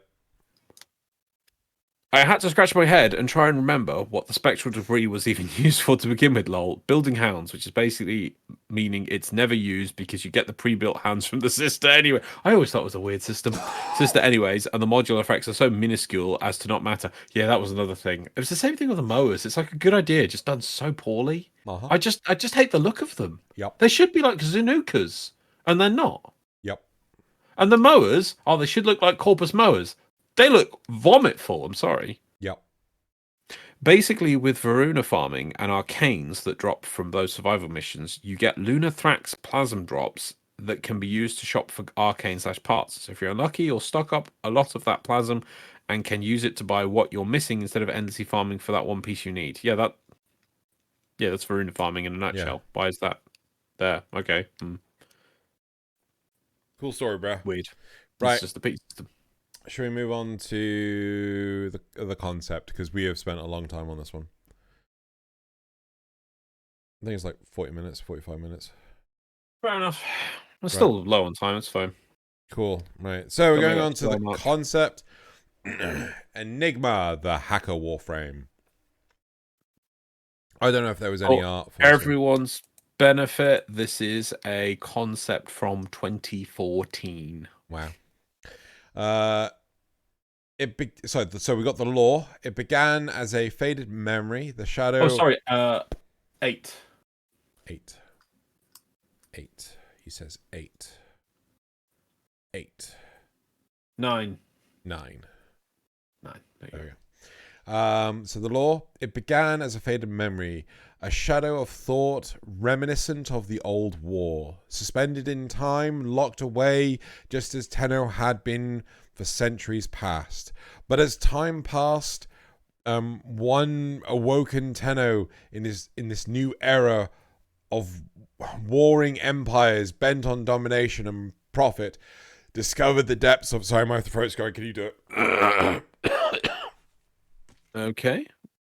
I'll start again. It began as a faded memory, a shadow of thought, reminiscent of the old war, suspended in time, locked away, just as the Tenno had been for centuries past. But as time passed, one awoken Tenno in this new era of warring empires bent on domination and profit discovered the depths of the dark space that was its mind. An image, a brilliant light, enveloping bolts of energy seeking to extinguish it. But then another image, machines of war turning on their masters, driven by a will not their own. Yet the Tenno, as it became a component of this new universe more and more, grew a sense of longing, missing, an entity.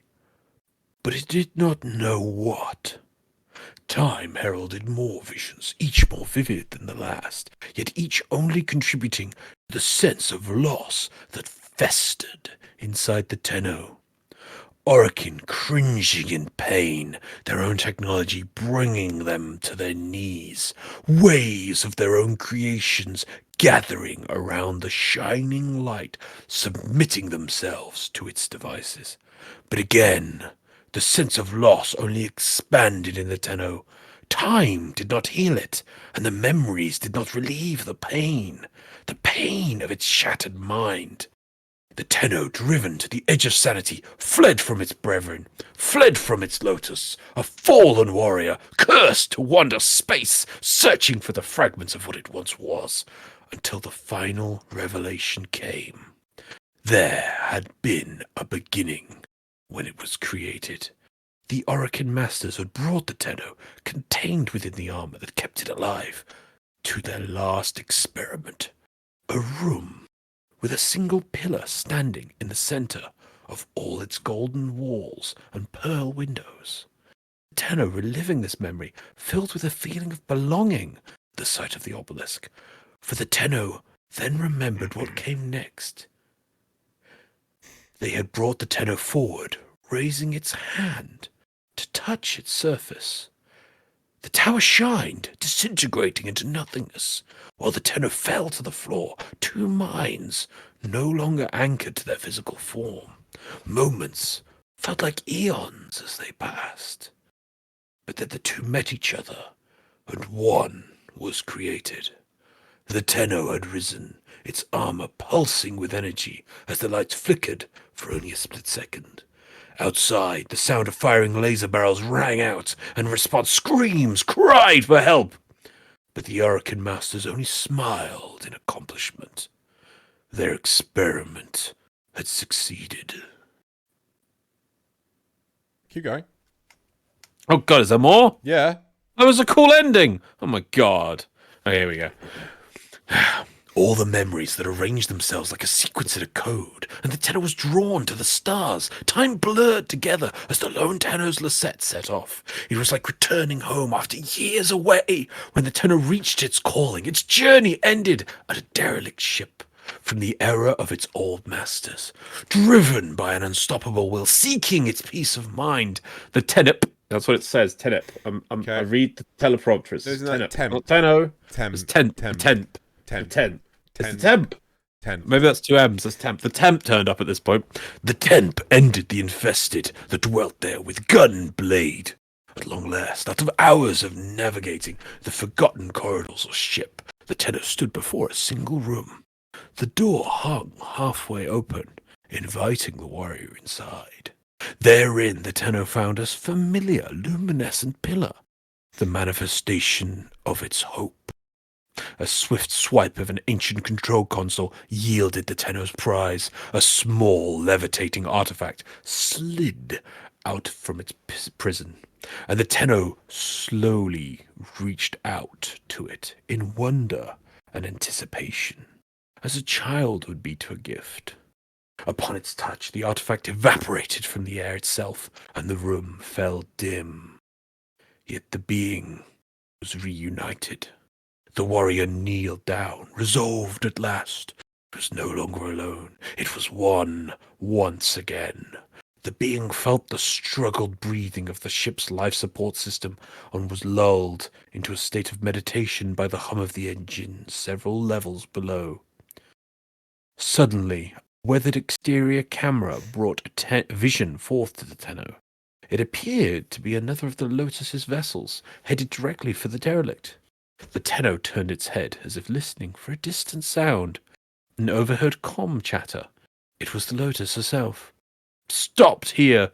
Appears to have boarded. Wait! I'm detecting an active neural sentry. Prepare yourselves! The Tenno strode calmly to the projected boarding site. Halfway there, other Tenno clad in warframes encountered it, and all of them stood still. Several moments passed, and not a single muscle shifted. Finally, the others nodded understandingly as the Wanderer continued its peaceful, resolute stare. They were brothers and sisters in arms again. At that moment, the Lotus in the spacecraft's command room received an encrypted Orokin transmission. Before it had decoded, the Tenno returned with their lost family member. Yet as soon as the Lotus met its gaze, a notification sounded from the command console. The message had been decrypted. She read 3 words projected on the room's primary hologram panel. We. Enigma. You cut out for a second, but yeah, we are Enigma. We are Enigma. And I am atomic. Oh my god. I'm not gonna lie, I was lost a lot through that. I wasn't quite sure what was going on. I'm curious, actually. When did they last edit this? Let's have a look here. So it says March 2014 edited. Does it give me a date of when it was last edited? Edited December 25th, 2014 by Finish Him, which is the person who made it. 2014, we didn't have Second Dream by then, did we? No. It's really weird that they separate Tenno and Warframe. Did they? Yeah. The whole thing is about a Tenno fused to a Warframe. Is it? Yeah. I'm a little confused by that because apparently you picked up a little pyramid that disappeared, or artifact, sorry. Yeah, that was like the soul of the Warframe. Was it? They then refused with? Yeah. Was it? Yeah. Or the soul of the Tenno, separate from the Warframe. One or the other. Was it? Yeah. I'm very confused. Why was there a time skip? Where? Well, because the Orokin their experiment had succeeded. That was back in the old war. Yeah. And then all of a sudden, then it woke in the new time, but it never felt whole, so went looking for the other part from that experiment, and it found it. Okay. Yeah. Don't get me wrong. I'm not some sort of like savant when it comes to writing, but I was getting very confused at what was going on. Well, it's about the Warframe. The whole thing was about the Warframe. It's a Warframe concept. Just think what the Warframe is doing. Okay. It's all what the Warframe is doing. The Warframe woke up, was not whole, left the Lotus, found a derelict. But then it touched. Had a flashback. But I'm confused. Like this combined entity touched the pillar disintegrated, their experiment succeeded, and then later on the one of the two of them ends up going somewhere, finds an artifact, is like, and now I'm reunited. Yep. Huh? So they were combined together to begin with? Yeah, but probably like the fact that I just feel that's why this person's just predicted the whole Second Dream. I'm curious when they wrote this. Just say, like, I'm completely regardless of the events of the Second Dream, right?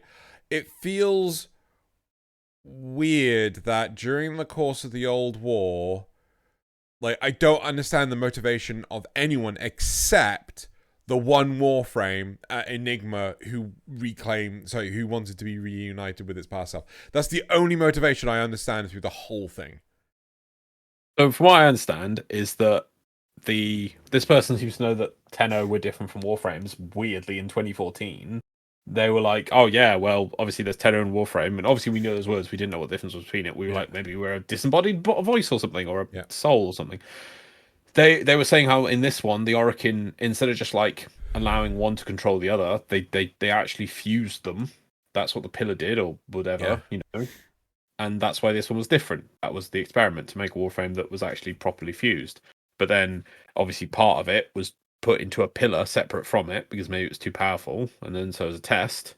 And then it got put into freezer sleep after whatever, it got sent off without its other section, or maybe when the Orokin were around, it didn't need to be attached to its other thing because it could work remotely. But then the Orokin, it's a derelict. So maybe I it's like powered how you're down, adding in a lot for yourself.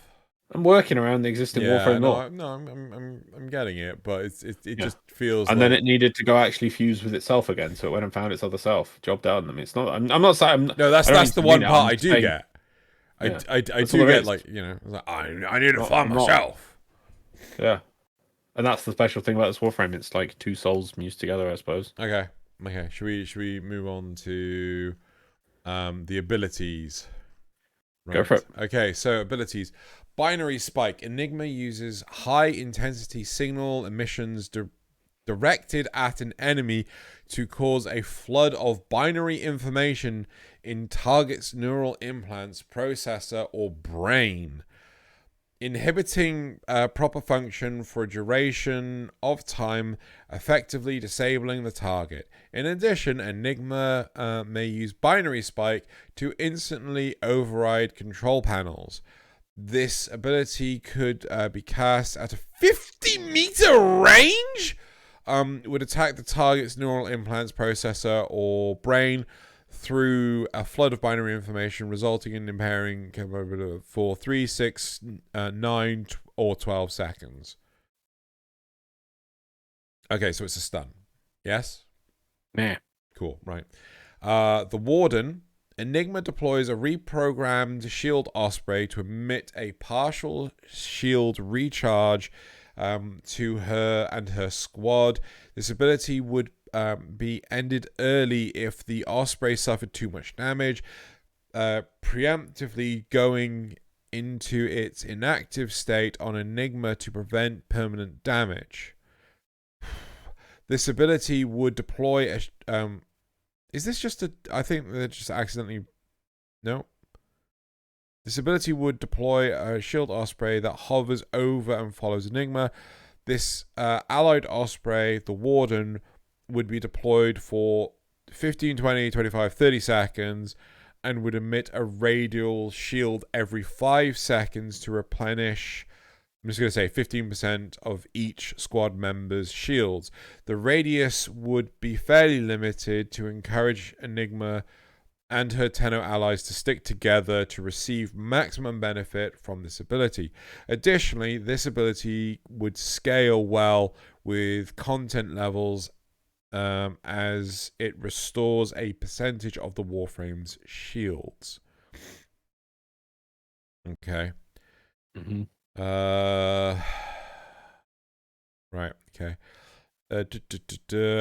Grid hack. Enigma hacks the entire defense grid of the ship / outpost, gaining control of the alarm and lockdown systems and defense emplacements, thus preventing enemies from using them, while also allowing Enigma to use consoles to initiate a silent lockdown, which all Warframes have clearance for. Yes, the Stalker has a Warframe, though you thought you couldn't escape.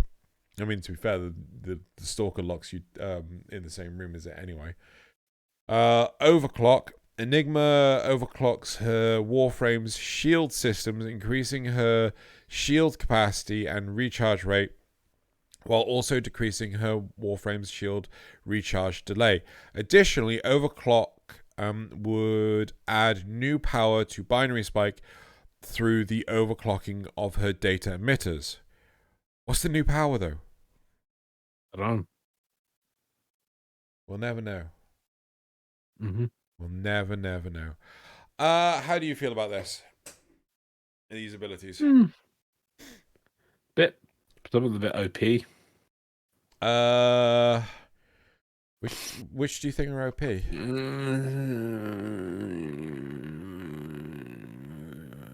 Which do you think are OP? 50-meter range is huge. 50-meter range is huge, but it's just a stun. Doesn't do any damage. It's just a single target stun.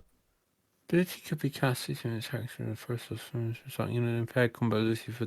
No, impaired combat ability, but it's not a stun. That could be like because it's a disarm. You know. If it's a disarm, that's Um, OP as hell. If Right, that's no, if that's it's single time-based, target though. though. Sorry, I didn't think that was single target. I thought it was like a 50-meter AOE. Oh, if that's a fucking 50-meter AoE, that's just flat out broken. No, it does say in the target. Okay, so that's not too bad. That does say target. It's the override control panels. Okay, back in 2014, we didn't know we had mods that randomly did that. So that's kind of actually. I thought that one was AOE, not targeted. Okay. Yeah.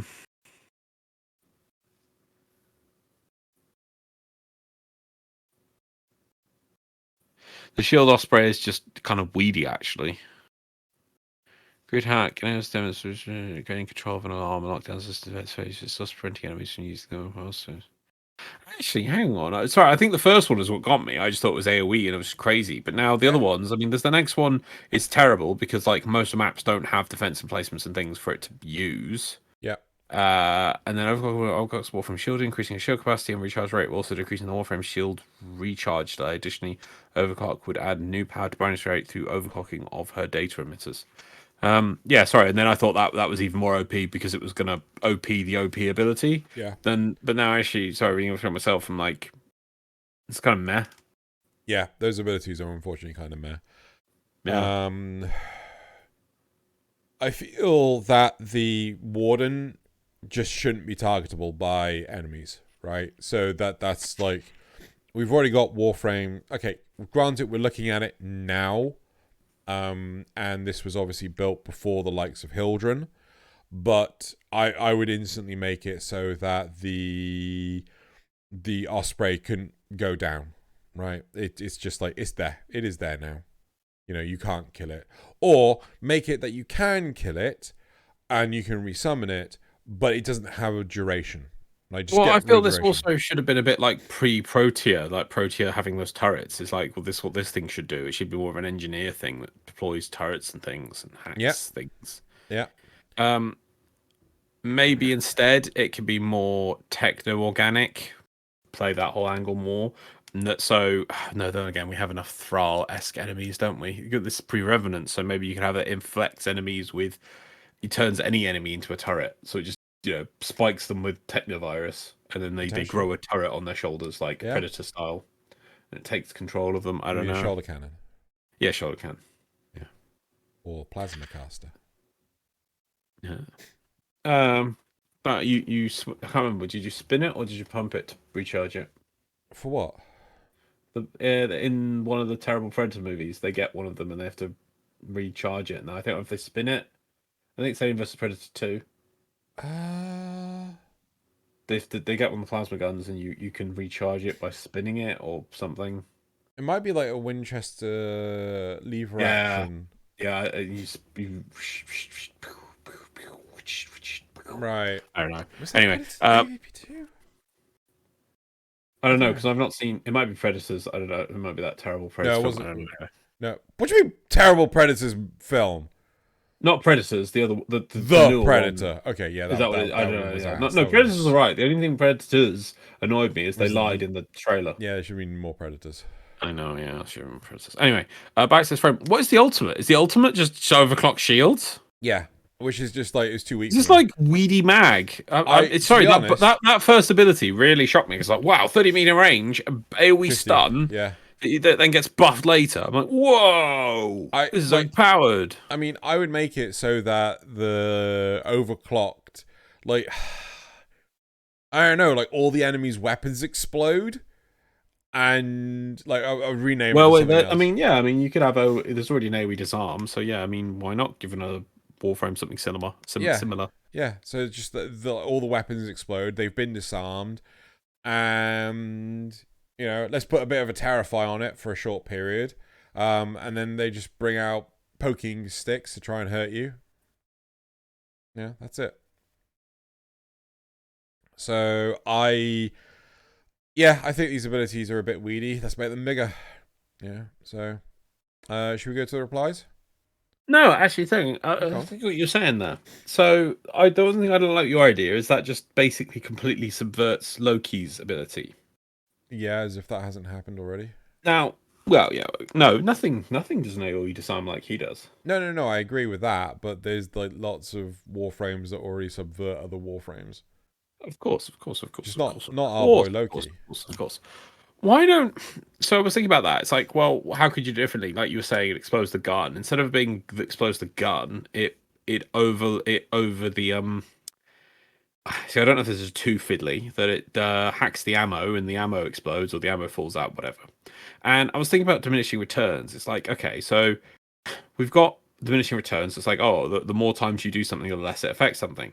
Well, why don't we have something that is pretty weedy at first, but the more times you cast it on something, the bigger the effect is? Like what? I don't know. So, for instance, in the ammo one, I mean, I know this is still a lot more effort to get the same as disarm. So I'm not saying this is the way to do it, but as an example. So instead of being that you cast once, it just explodes all the guns, Yeah. is that the first time you cast it, it causes a jam, which they have to. It's just short stun. Yeah. And the next time you cast it, it causes a larger issue that they have to. It's the larger stun, and only after the third cast, which takes a while to cast something, but it then explodes the weapon. The thing is, I don't know. You suppose you could do damage to the mob at the same time, or it knocks down first, then they have to just fix their gun. Also, does it have effects for mobs that don't have guns? I suppose you could make them drop the blades or something for melee units. There's a lot of work, but it's like at the same time you could just cast Radial Disarm once. So I don't know. It's the fact that Radial Disarm doesn't have a cool. It's a permanent state that mobs enter. It's like, oh, I've lost my gun now. What? Yeah. Why? Why don't you go pick it up? Maybe. Has Loki ever had a rework? No, never. They really should nerf that and then come up with more reworks to Loki. Like make it that his radial disarm has a time on it. Oh. Because and then actually give him other good abilities. I know invisibility is good, but like what is decoy? What is switch teleport? Apart from trolling abilities. Switch teleport is the best ability. I'm wondering if what they should do is something like an inversion of like shields and things like that. So maybe the old mag ability, like, you know, shields now hurt the shield holder. Do you remember those? Yeah. Good days those were. Maybe they'd limit it so it's a percentage of it rather than some. I can't remember what the multiplier was for the old mag thing. And then maybe it's a case of the armor. Instead of like stripping off the armor, it just like turns off, like or it gets not depolarized, but it gets polarized, and as a result, you know, ammo does more damage to armored units, so they go through the armor better. Am I making sense with that one? Yeah. It's just I don't know. I just don't get the feel of what this character's going to be because it just doesn't work on missions where there's no hacking or missions where you're looking at hacking and things. So it just to me it's weird. It almost feels like a proto. What was Corpus Man called? No, what was Corpus Man called? Corpus Man? Corpus Man in New War. Oh, Viso. Yeah. Right. Like the fact deploying this shield osprey, it just feels like a weak Viso. That's true. You know, and so he had a plinks. He had a plinks. It's pretty good, you know. Very good plinks. So right. You know, there's a Tenet plinks now. Yeah. I was using it earlier in this video footage. It's OP. Anyway, yep. As a whole, I don't know. I okay. I don't want to blame it because it is a 2014 concept. This is, you know, back in the days, but it's probably looked amazing to us in 2014. You know, it was so early days, but now there's so many other warframes that do all these different things and more. Yeah. You know, sometimes you see these concepts and it's like they're just like, oh, and then it destroys the world, and that's then it has 4 swords. Yep, and then it has 4 weird wolf forms that give you buffs that do different things, and then this one's cooldown based, and this one has a shadow thing that it can fly around in. This one almost feels like it's just too timid now. Yeah, like, you know, someone's like, oh, wouldn't it be cool if I could like have a 50-meter range stun on one enemy? You're like, one enemy, eh? That's nice. Yeah, kind of cute. Yeah, this is from another time, really. Yeah, right. Replies. Would grid hack also give you control of turrets? Also, is it a biased driven ability, or do you get control over everything for X amount of time? Maybe you could have both, like the original World on Fire and AoE that follows you. Either way, I'm very interested in seeing how this thread progresses. I would have had it so it's like World on Fire. So as you walk through the environment, the turrets sort of like get controlled by Enigma and just turn on. But the problem is, like, there's so many parts of the environments that just don't have turrets. Or laser door, and this is interesting. I mean, you have my attention, and I would say this Warframe may be engineer. No. Imagine the sheer chaos this could create, and is so fitting in the Warframe world with the corpus tech focus, but everything is hackable, seeing they have neuros, neural sensors, the corrupted are controls, etc., all hackable. Yes? That's all I can say, yes. I read teleprompter. Yeah, you do. Right, okay. Should we move on? Yep. All right, okay. I like the art, which has disappeared, and I like they trying something with the concept, but I think this one is just sadly too old. Yeah. Right. Everything it has been stripped out and be done better by something else. Let us move on to Xenographs. Nap mode. What? Nap mode. Oh wow. Oh wow, really, Loz. Okay. Well, first graph is do you think I'm just gonna read it off there. Do you think the Orokin would infest Deimos to protect the heart against the sentience? 15% said yes, while 85% said no. I'm kind of surprised by that. I would have thought more people would have said yes. Orokin would infest Deimos. The Orokin to protect the heart against Deimos? No. Yeah, because it's a stupid plan. Because the infested don't work. Right. Oh no, I hit the wrong button. Right, there we go. And then moving on to graph number 2. Do you think the Grey strain is named after the Entrati or just a name plucked out of the air? 23% said named after the Entrati, while 77% said plucked out of the air. I know I was with the Entrati and Loz was with plucked out of the air. Loz was like, yes. And moving on to graph number 3. Plucked out of the air. Should we see more infested activity in the Necrolist, not just the Entrati? 15% said no, 23% said don't care, and 62% said yes. I think the answer is just yes. There should be just more. Yes. Yeah. Right? Yeah. Just anything. Yep. Anything. Yep. Deimos is just there. Right. Graph. I mean, such a big reveal of like, oh yeah, we're revealing this, and we've told them nothing about it. It's so cool. It's so nothing. Question number. Well, it's a Scooby-Doo adventure, right? So, question number 4. When you were first introduced to the Entrati, were you taken aback by them not wanting to kill the Tenno? 15% said yes, 23% said can't remember, and 62% said no. That is surprising. 62% said no.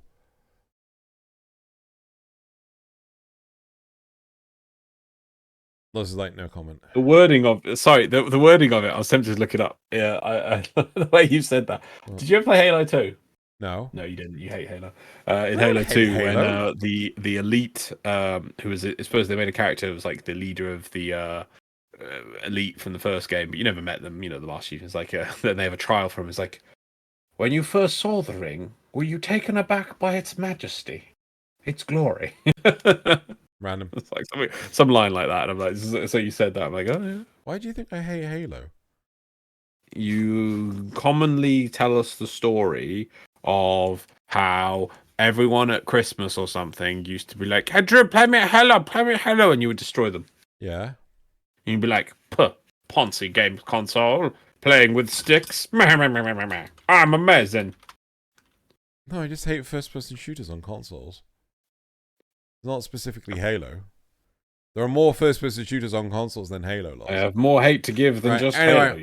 Next one. How do you feel about all Entrati resembling Ballas? 8% said positive, 46% said neutral, and 46% said negative. 8% said positive, Loz. I feel all Entrati resuming about its native. Yeah, there we go. Yeah, 8% positive. Well, you're always going to get a few people who are crazy. I think that's just one person. The sixth question we asked was, how do you feel about the literal god of the void being a knockoff to Vinci's Vitruvian Man? Right? 23% said a negative, 31% said positive, and 46% said neutral.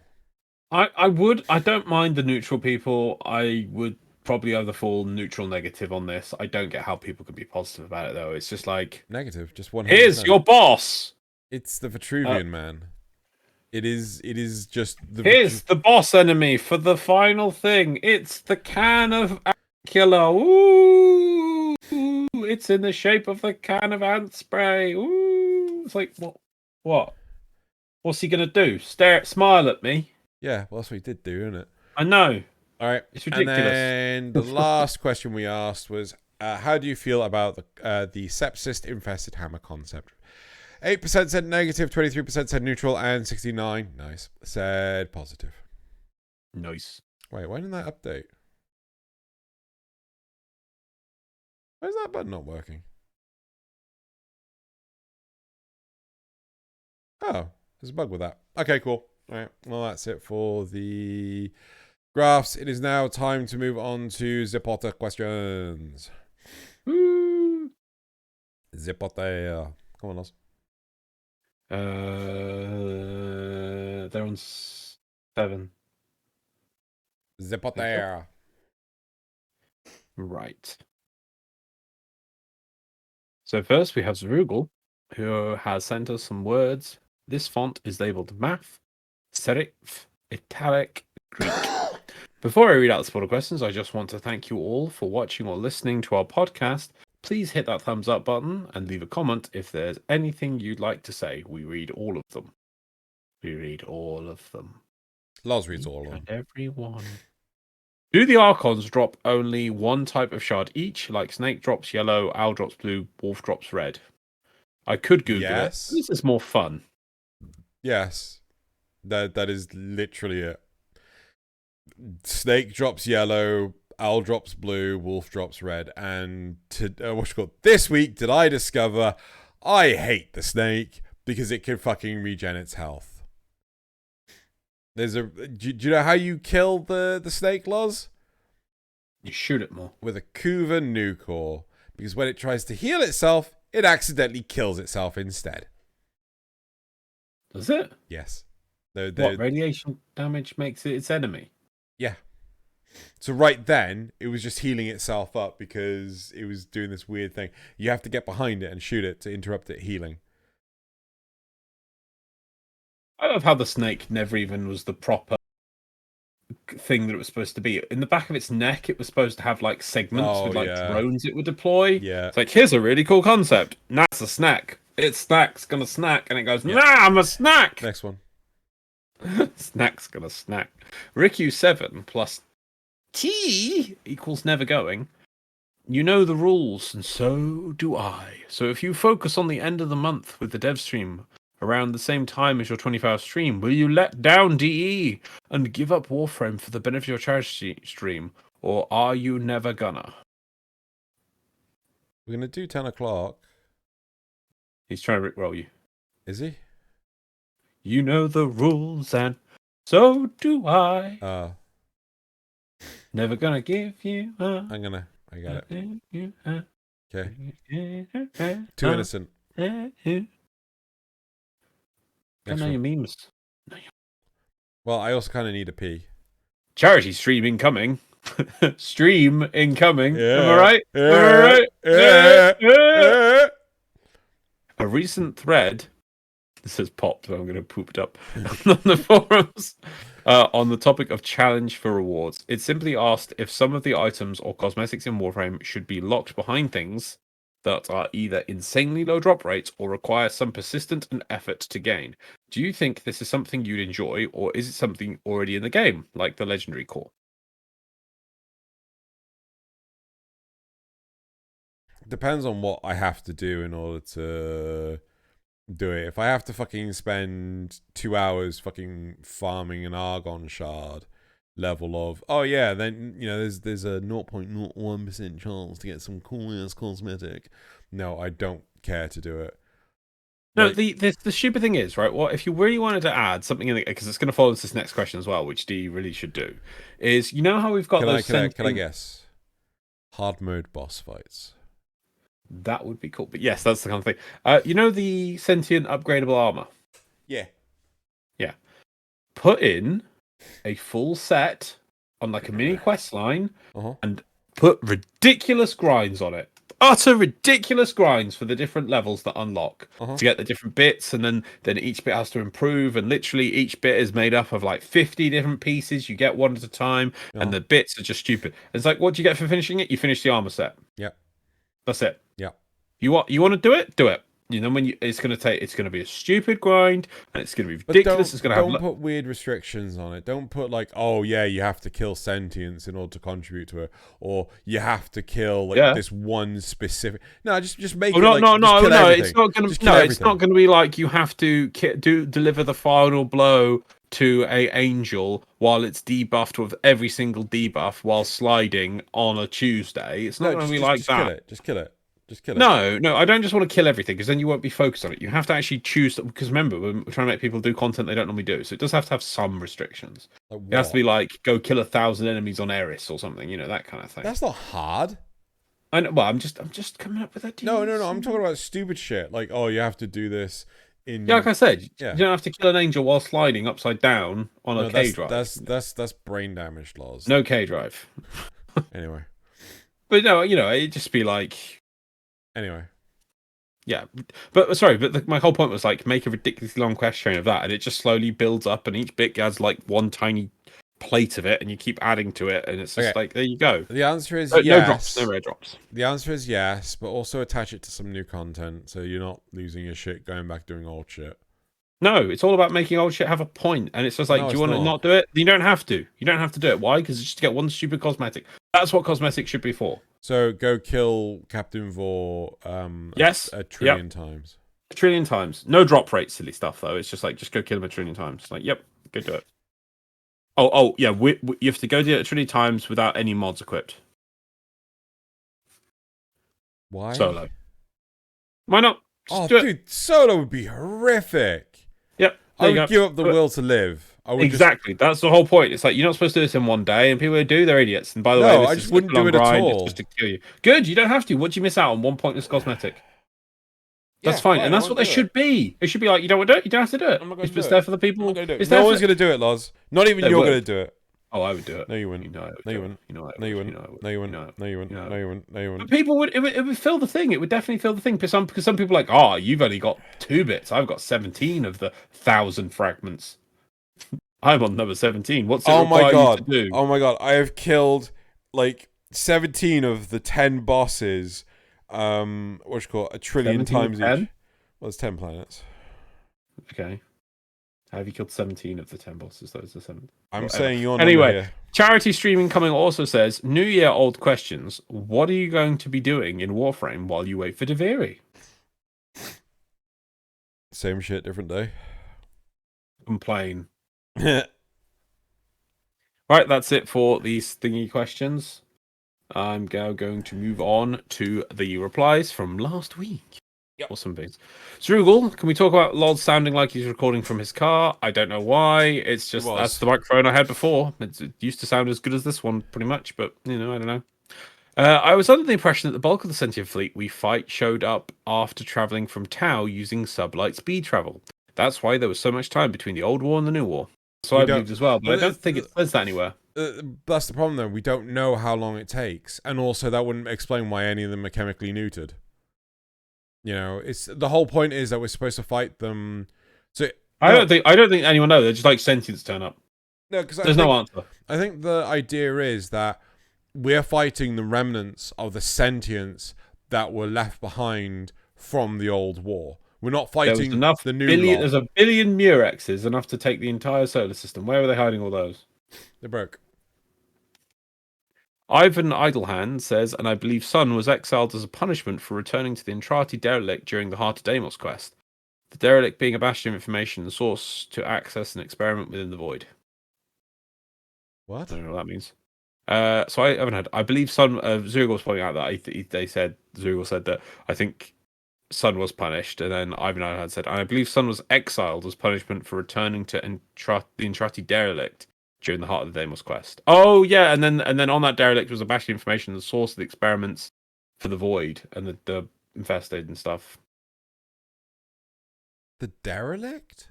I don't know. Okay. Cynical Nolock, I honestly believe that to fix the core issues of Warframe, including lore and creep, is that DE needs to end Warframe and begin on Warframe 2, or simply open up the license up for smaller dev teams to use the Warframe IP for different types of games.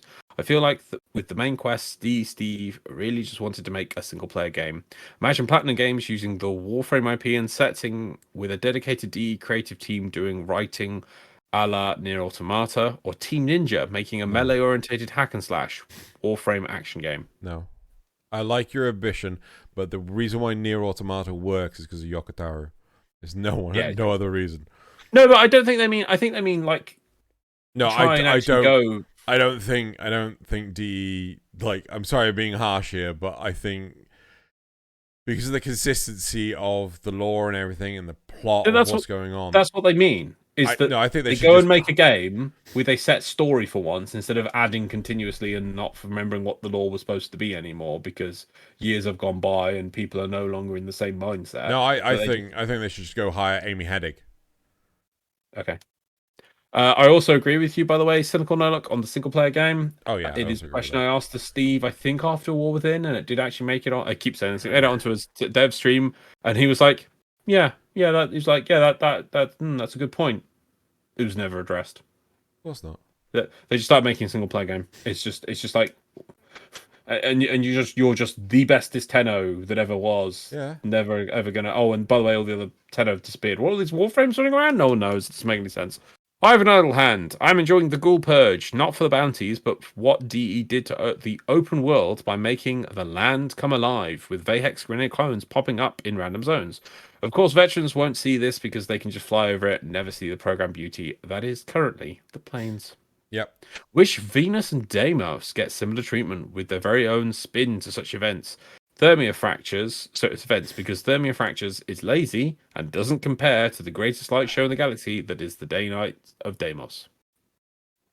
At a paddock, when you stake a vampire, you don't kill it, you place it into a torpor, a condition that renders them inert. While in that inert state, it's relatively easy to drag them out of the sun, and that will generally destroy them. Fire is good for that too.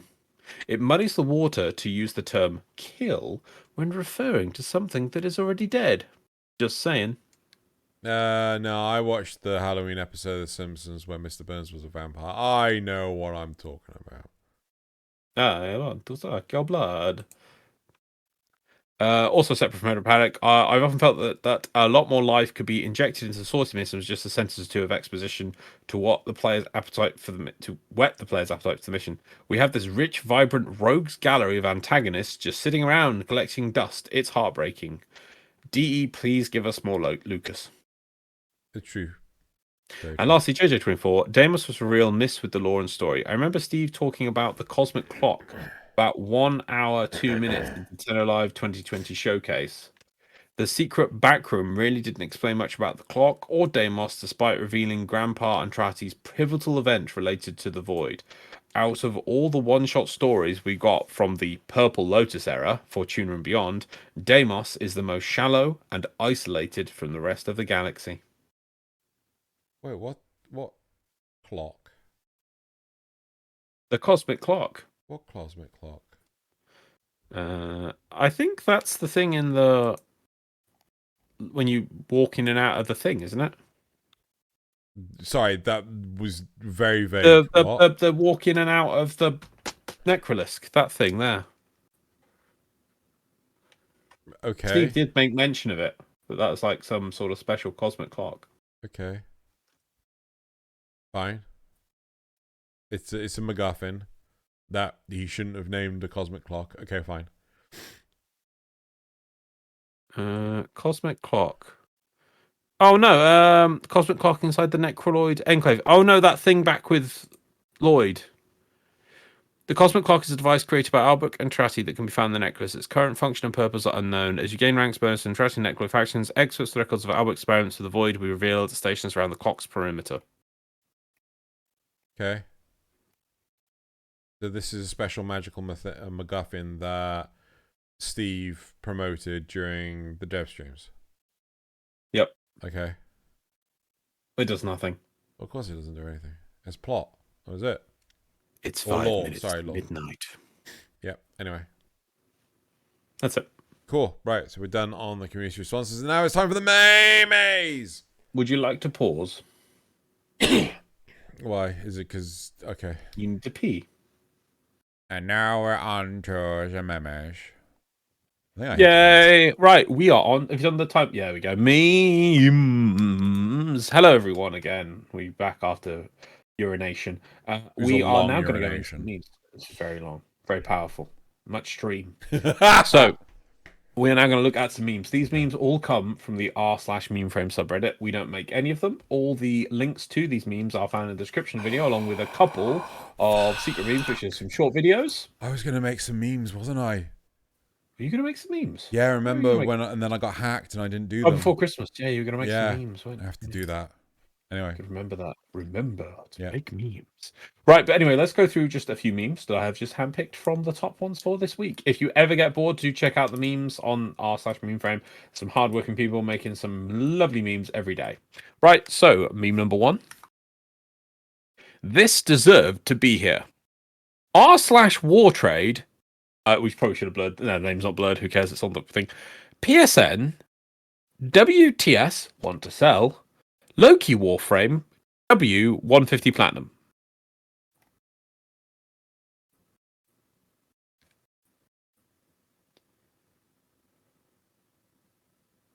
Sometimes memes are funny. Sometimes memes make you sad. Yeah, this is one of those. Memes make you think. Other times, memes make you lose faith in all of humanity. I mean, do they know they can't trade that?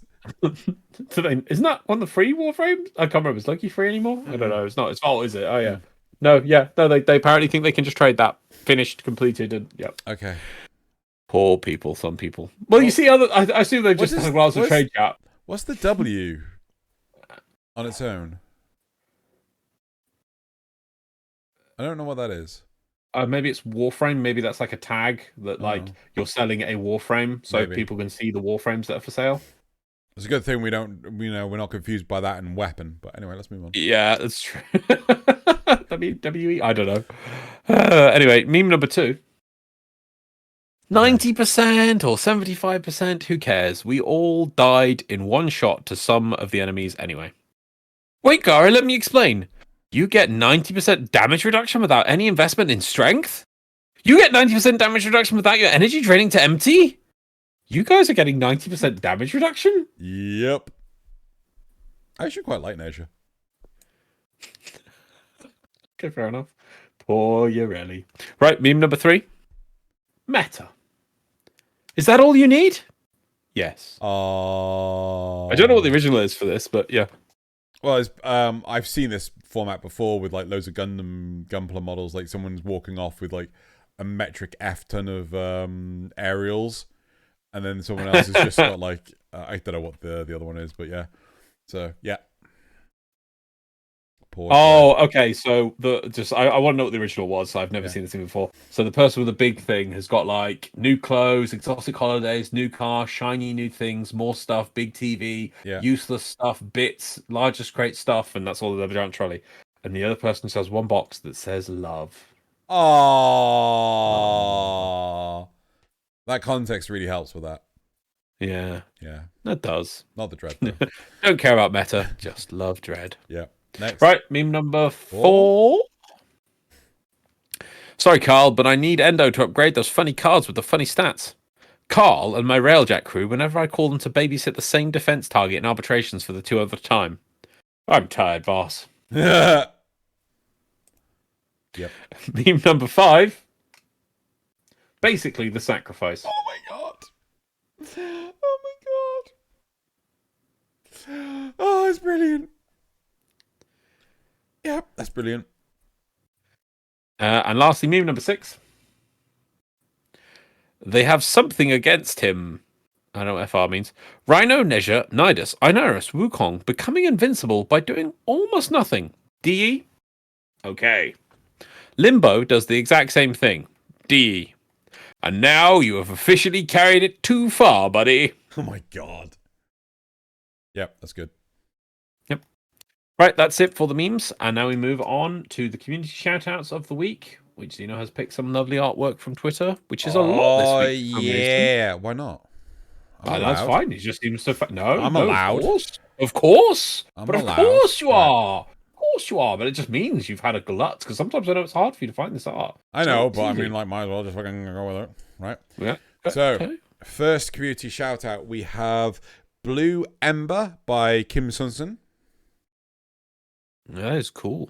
Yeah. That's the premium skin, isn't it? That's the deluxe one, yeah. Yes. Concept by Debbie Sheen. The second community shout out is Sarin by Andre Jane. Dreaming of Earth bathed in gold and solemn blue. I still can't believe it's been nearly 7 years since I drew one of my first green Warframe fan arts. Let's start this year by paying homage to it. Other nice stuff below in the thread. I also love the way that they did the lighting of the environment, the way that the light shines through the tree leaves and everything. It's really, really well done. Yeah, there's so much detail here. It's amazing. Yep. The third community shout out is Wisp by, I think it's Rossetti. What? Thirst is strong with this one. The what is? The thirst. The thirst? I don't know what you're referring to. The fourth community shout out is Oberon by Alexis Diego. Came back to Play Warframe recently and felt inspired to make this quick painting sketch of my favourite boy, Oberon. Yeah. I really wish that was his default skin. The fifth community shout out is Prism by Narabon. Feel the JoJo. Very much JoJo. Yep. Prism. Yep. The sixth community shout out is Sketch by Sand in the Crack. Sketch for the rare Valban users, me. Yep. Why has it got a little weird Moomin thing there? I don't know, but it's amazing. I love this. This is so well done.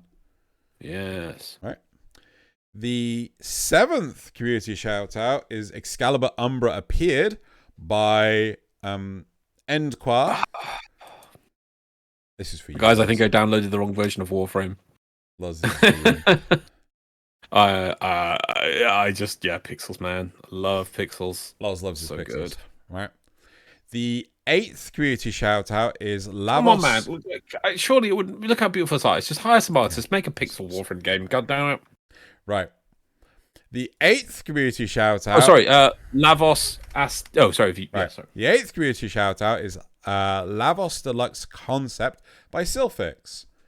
I wish Lavos Stika, the snake god. I wish Lavos looked this good. I'm not gonna lie, I'm not entirely sure where the head is, but regardless, I still wish Lavos looked this good. But I'm comfortable in the knowledge there is a head somewhere in there. Yes, exactly. My only worry is I don't think that head would fit because that the head has to be able to work with the other body. Nah, they'll make it fit. Yeah. Do it, D. Do it. Do it. Do it. And then last but not least, we have number 9, Wisp Celestis by Carl Tabora. More thirst. I don't know what That's all I see when people do Wisp stuff. I'm sorry. Oh, it's just Wisp in general. It's just Wisp. You see, even this, you'd be like, "Well, what's this? There's nothing." It's like you know it's there. See, you know like, it's there. In fact, the fact the absence of it has made you realize that's why they did this. See, I could just imagine someone writes on a piece of paper Wisp, and Loz just goes, "I can see the thirst in that now." Yep. Right. Okay, well, that is it for the community shout-outs. Thank you very much, everyone, for joining us today for the